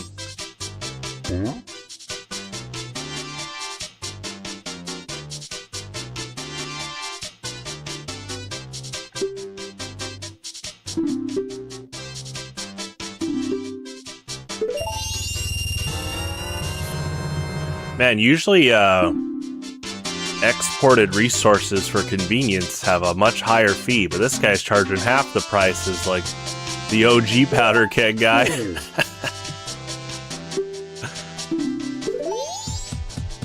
And usually if you're selling in another shop, usually they're making a bit from it too. Maybe they're just good friends. Just doing some good down-to-earth business here. Maybe it's like Costco, he sells in bulk, but he has a few left for us if we have a permit.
So one, I did not know bubble shot.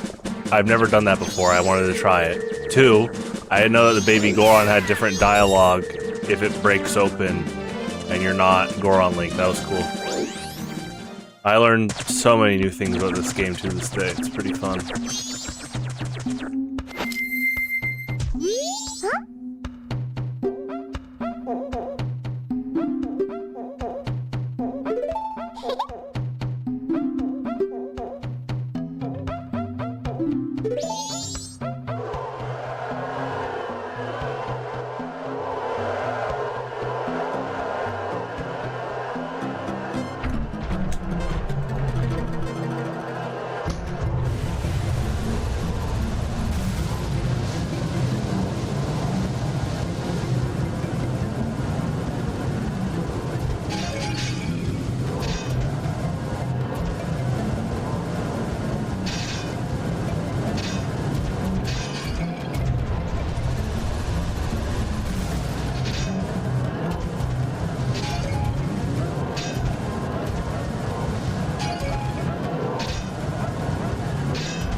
Yeah, the Goron race is a lot of fun.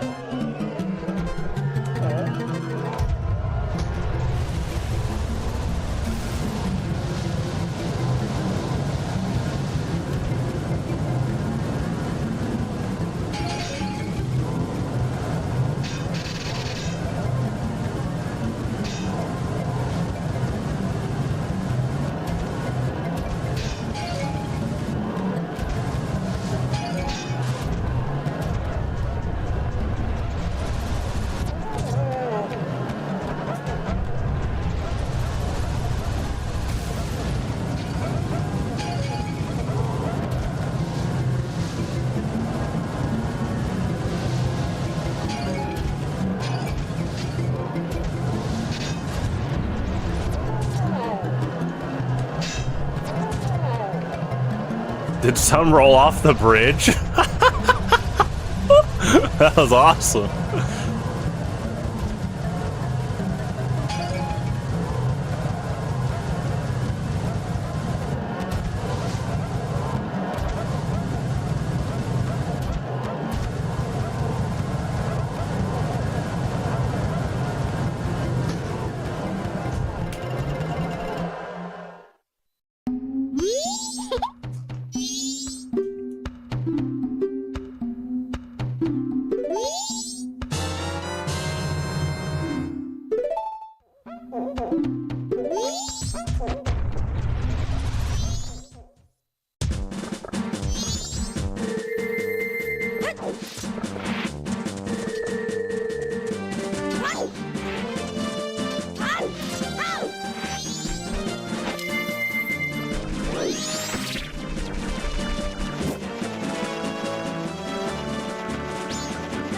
Yeah, F-Zero X. Oh! That's a good game. I definitely need to play that soon. Again. I've never played it on a live stream, but yeah, I would like to do that in the near future. And Super Nintendo F-Zero. And GP Legend. Oh yeah, oh my gosh! I forgot he works on the sword. I knew he did. He has an animation for it, but I actually had never seen this. I knew he worked on it. He has his own animation.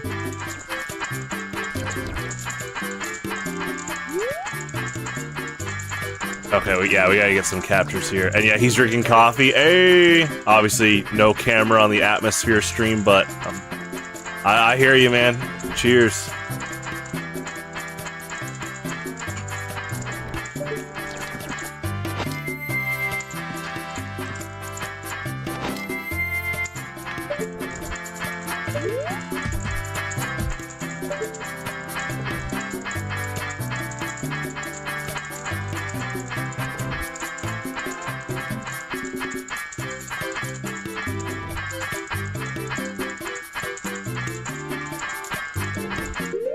Okay, no music.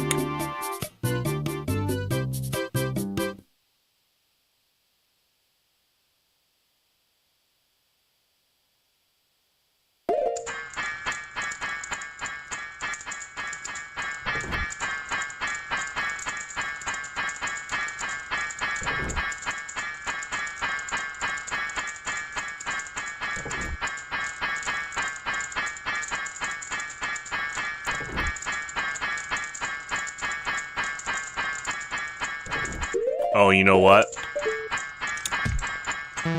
Also, we need to resume time faster because the clock sound. So I haven't done much Clock Town atmosphere capture yet, but I gotta make sure I put time back to normal to hear the normal clock sound. Do this real quick.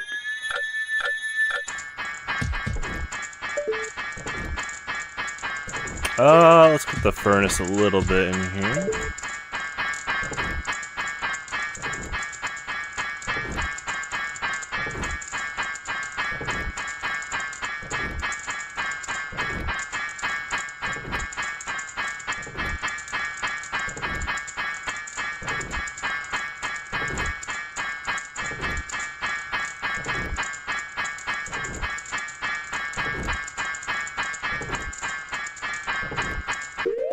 Okay, with music.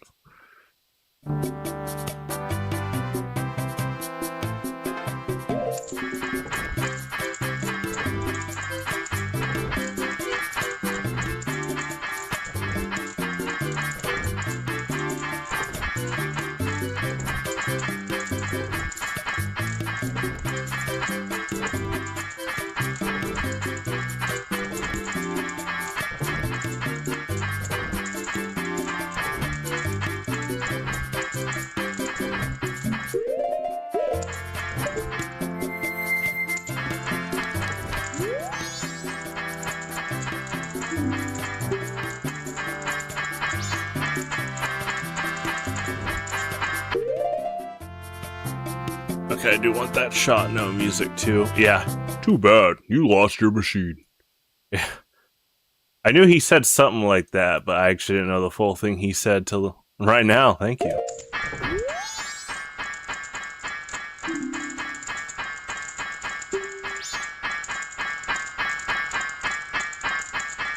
I did not know he gets angry. I did not know he gets angry eyes like Happy Mask Salesman and Guru Guru. You could basically add him to the list. We were talking about this last week.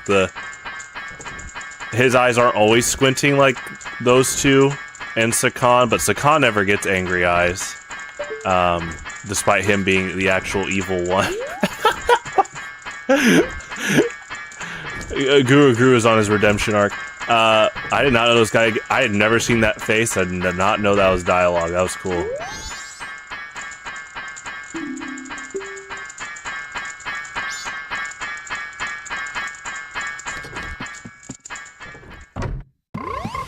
Okay, we're gonna go to the ranch.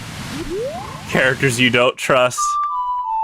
Which is funny because in Pokemon Emerald there was the Frontier Brain Pike Queen Lucy, and there's that thing where she has a bunch of like Pokemon that have squinty eyes like Cyndaquil and Swinub, and they say that's a big factor why she has a crush on Brock. So it's like the opposite, like she actually loves that trait, but yeah, in this game, it's like any character with squinting eyes is like it makes the average player kind of uneasy, kind of unnerving. I don't mind the blacksmith guy. I didn't know he had angry eyes till today. Okay, we're gonna keep time normal. Now we're gonna just skip ahead to night.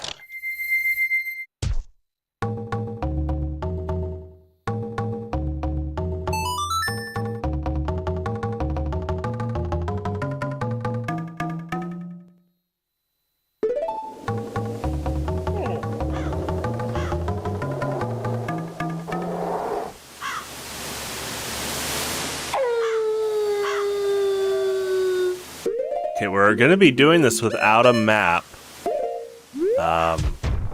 Thankfully, yeah, the dog can help, but you know, I call it the sucker punch alien. There's a sucker punch alien in the back of the house. And I think he is like the #1 alien that dupes people the most on average, comes from right here. So I'll have to keep tabs on him. Now, what we're gonna do is, I mean, we have till 2 a.m., which isn't that long with normal time. We need to scout some atmospheric angles because it's gonna be pretty fast to get some shots before hopefully the cows and Romani don't get abducted. So there is a ladder, which is great. I'm looking for the top of the house. No, I have not done Chateau Romani yet, but the goal for tonight is, or today is, fight off the aliens, and then get the Garrow mask, and then deliver milk, and get the razor sword, and we'll call it a broadcast. So we're doing a bunch of things before we go to Great Bay, which would be tomorrow. That's the plan. Okay, so in terms of getting a shot, this seems pretty good. Doesn't look like you can climb on the roof. Or on the chimney. Or on the roof, yeah. What if you do like a bunny hood backflip? Okay. All good. Definitely just trying to scout different angles, take a quick few shots, and then we fight off aliens. I mean, yeah, already on top of the house is pretty strong. That being said, if you shoot arrows from the top of the house, there's an alien over here that now becomes the sucker punch alien. The main sucker punch alien's this guy. If you're not keeping track of your map, he can just sneak by pretty well. I like this. Let's get on top of the shed here.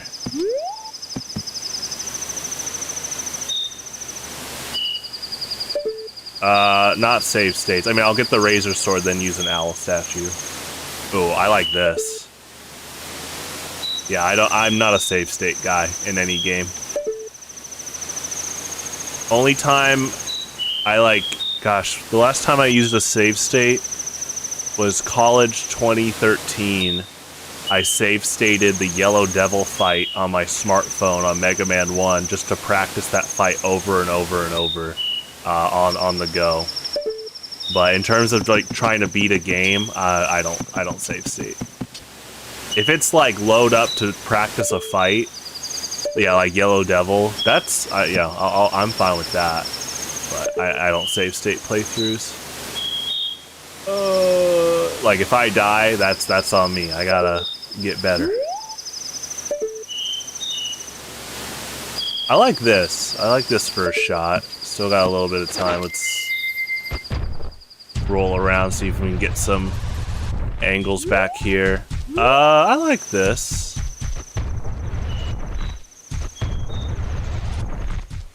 Oh no, yeah, I'm doing 2 birds with 1 stone. No, you're right. It's good to check by. Yeah, yeah. Yeah. That's why I got the gold dust. I'm gonna try to get the gilded sword before we end, so that way tomorrow, you know, I'm gonna reset time, and we'll have the full gilded sword quest done. I like this stone here. It's actually pretty good for a shot. get that real quick.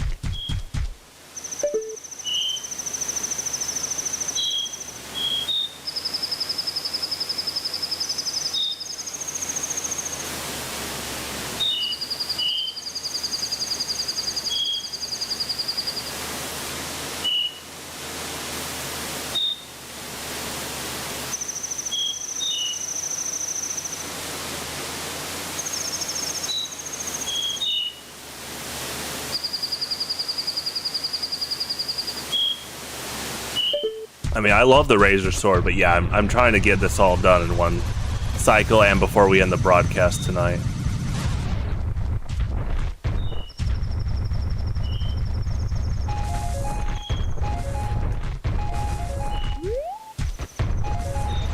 You know, it's pretty daring, but I do want to see if we can get a shot from way back here. You're gonna have to zoom to the barn. Oh, right here with the aliens. I like that too. We're gonna start on the top of the roof. Kill, kill, kill. Roll out here. Okay, roof, shot. And then roll over here, quick shot. And then, no, roof, shot. Top of Epona's house, shot. Back here, take a shot. You gotta shoot a few aliens while you're doing that. And then try to complete the mission there. So we need to get, yeah, we got Bunny Hood ready. Arrows. Okay.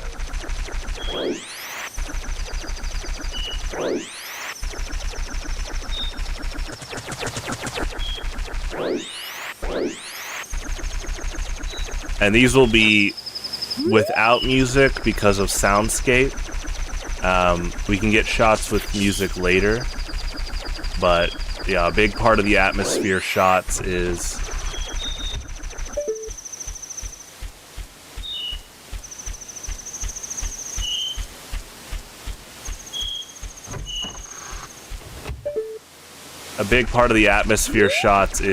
getting kind of the aesthetic soundscape. I get a lot of shots with music, just for later as well, but in this case, oh, we're starting. I was gonna say, let's see if we can get to the top first.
Oops. I did want to get a shot of that too. But, okay. So the next time we do that, I'm going to start from the back here and get a shot there. And then, well, we need to get on Epona's house as well. I need to get a shot. Okay, so bam, roll out here, get a shot, and then defend the barn. So that'll be for next time. Let's go ahead and zoom ahead.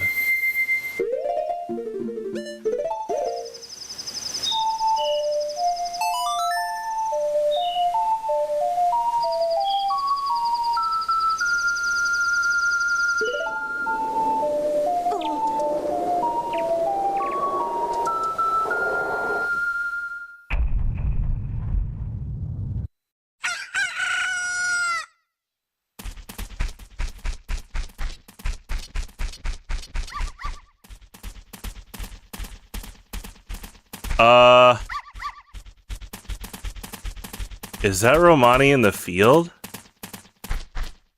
Wait, she comes back the second day? I thought they returned her on the third day. Whoa. That kind of almost that's like in an eerie way. That kind of threw me off a bit in an eerie way. I did not know she popped up on the second day. Gosh, there's so many things in this game I did not know. It's my most favorite video game. She wanders out in the second day. Oh my gosh. That was awful.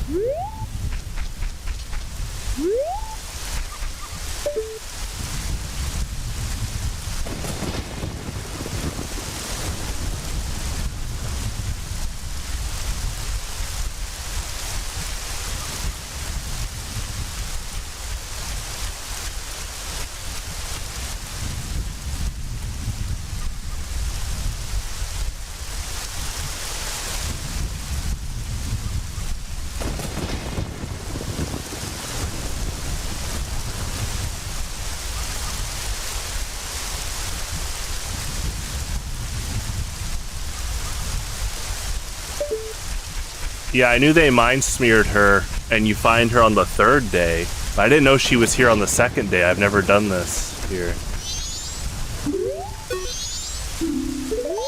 Oh, she doesn't even talk on the second day. Oh my gosh. I mean, this game was already the best E-rated horror game along with Ocarina of Time, but wow. That kind of... I did not expect that. That was definitely... another thing they did not have to add, but they did, which is pretty killer. Hello, Gage. How are you? Happy Tuesday. Already a few eggs short of a dozen. I think she was just... Yeah, she's a kid. I think she was just kind of doing the funny, weird kid trope, like talking in third person, calling you Grasshopper. I think she's pretty funny. Calling you Grasshopper because, you know, Link does this. He's like... You know, she's on the money there. Grasshopper right there, baby. Alright, let's get a shot and then we'll go to the blacksmith's.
Yeah, seriously, this is, I did not know this was in the game.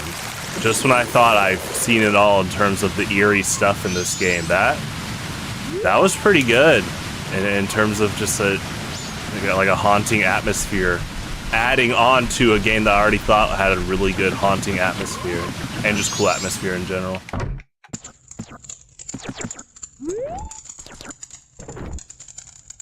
Okay, there's his animation when the sword's done. You know, yeah, I've never seen him working on the sword, but I've seen this. We're gonna capture this real quick.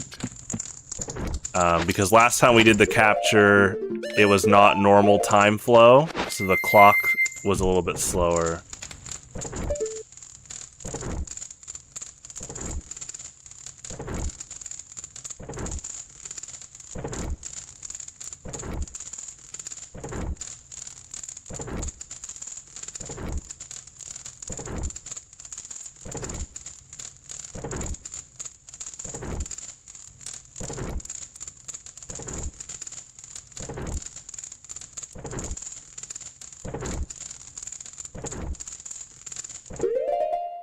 Okay, with music, you have the game, but not the expansion pack.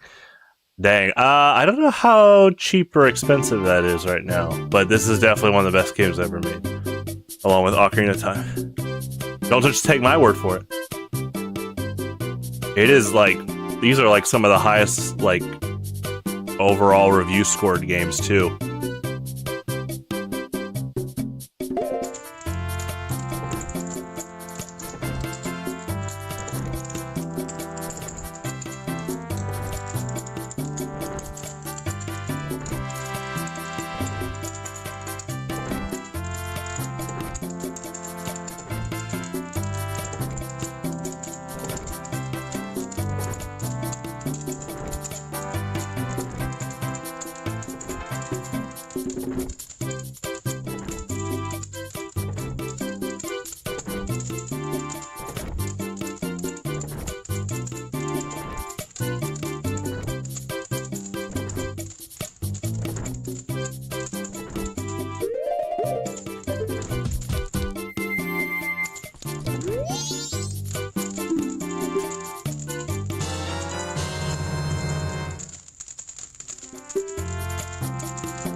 I mean, I never once, like, thought they were a couple or anything.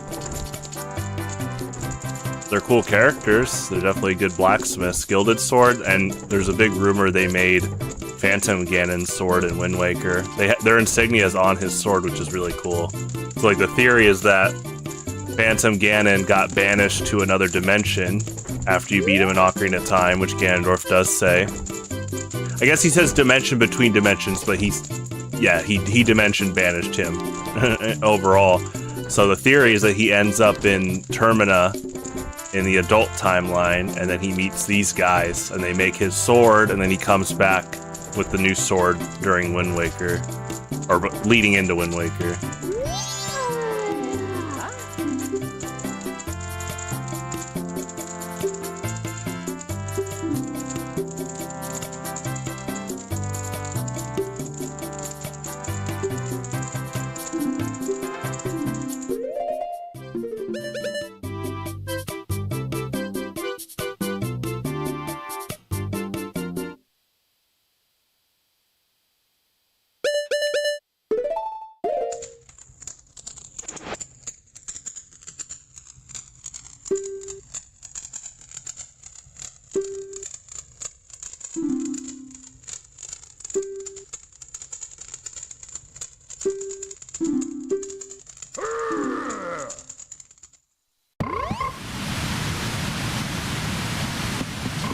Oh, I had no idea about that meme. I do love these characters, though. So, does he work on the Razor Sword model now? Yo, oh my gosh, that's awesome. They have a specific model. Okay, we'll do a capture of this, get the Gilded Sword, and then I'll race the Gorman brothers and we'll call it a broadcast. Oh, have a good one, man. Thanks for adding insight into that second day Romani stuff. I had no idea. That still blowing my mind.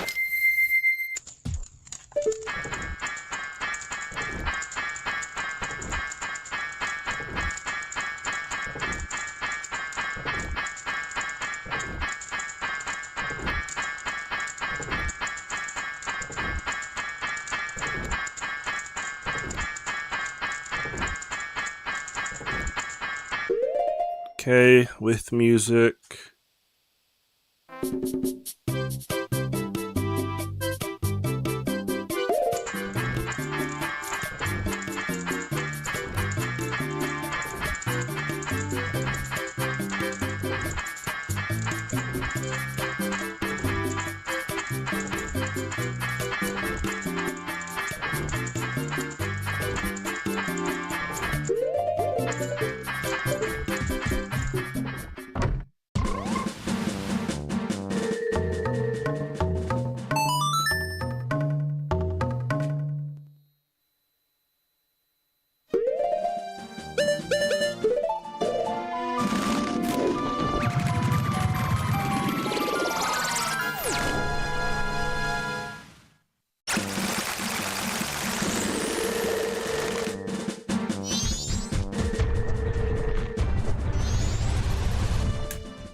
I heard their models spawn in. And you hear the footsteps. That was interesting.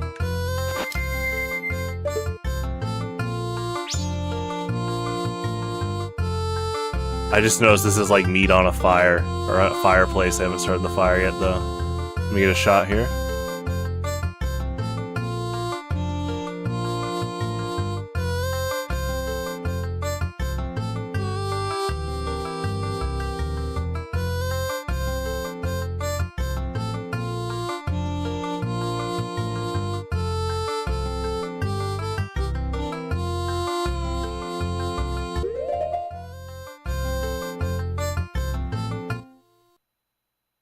Okay, no music.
love how you can't talk to the orange one without talking to the blue brother. It is interesting how they say don't tell anyone where you got this. So I like the theories of why they're tied with the Garo tribe. It's pretty interesting. Also, yeah, that big fence at the end of the race, you like have to, I love that. You have to use a carrot like right before. It's a good challenge in terms of timing. Alright, I'm gonna park her here.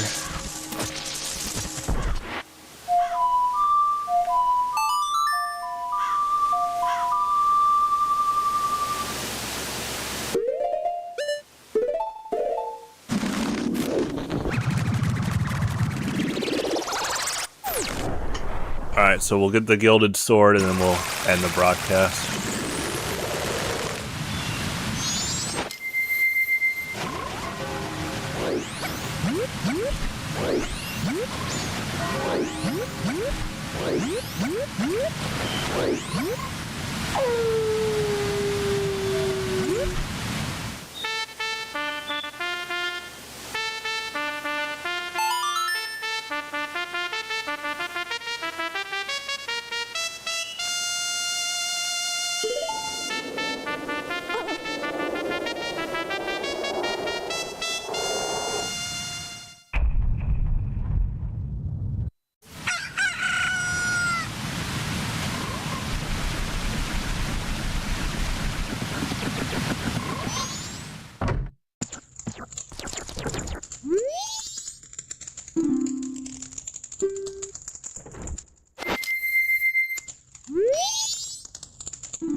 Probably put the gold dust to good use. Yeah, this sword is killer.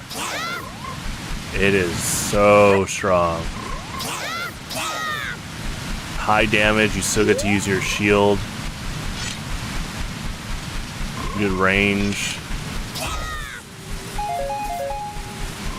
Okay, let's go ahead and just put money in the bank now, and then start a new cycle, and then we'll save.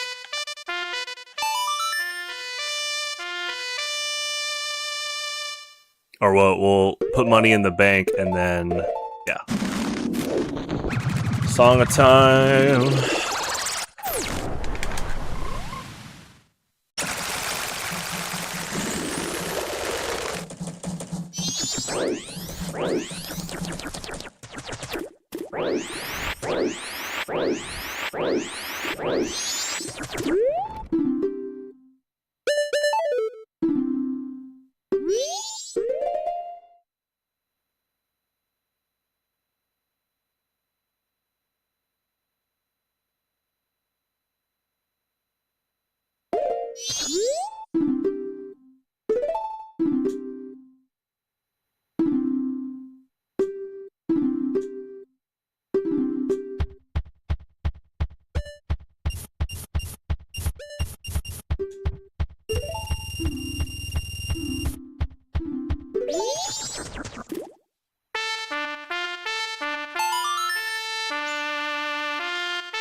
Alrighty.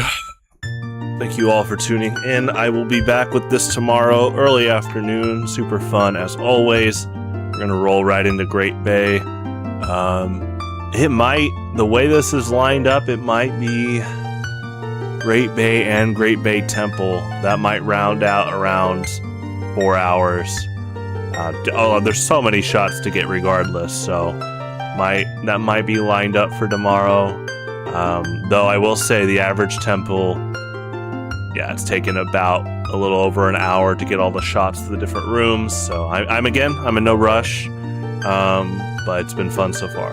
Have a good one. Stay safe out there, and adios.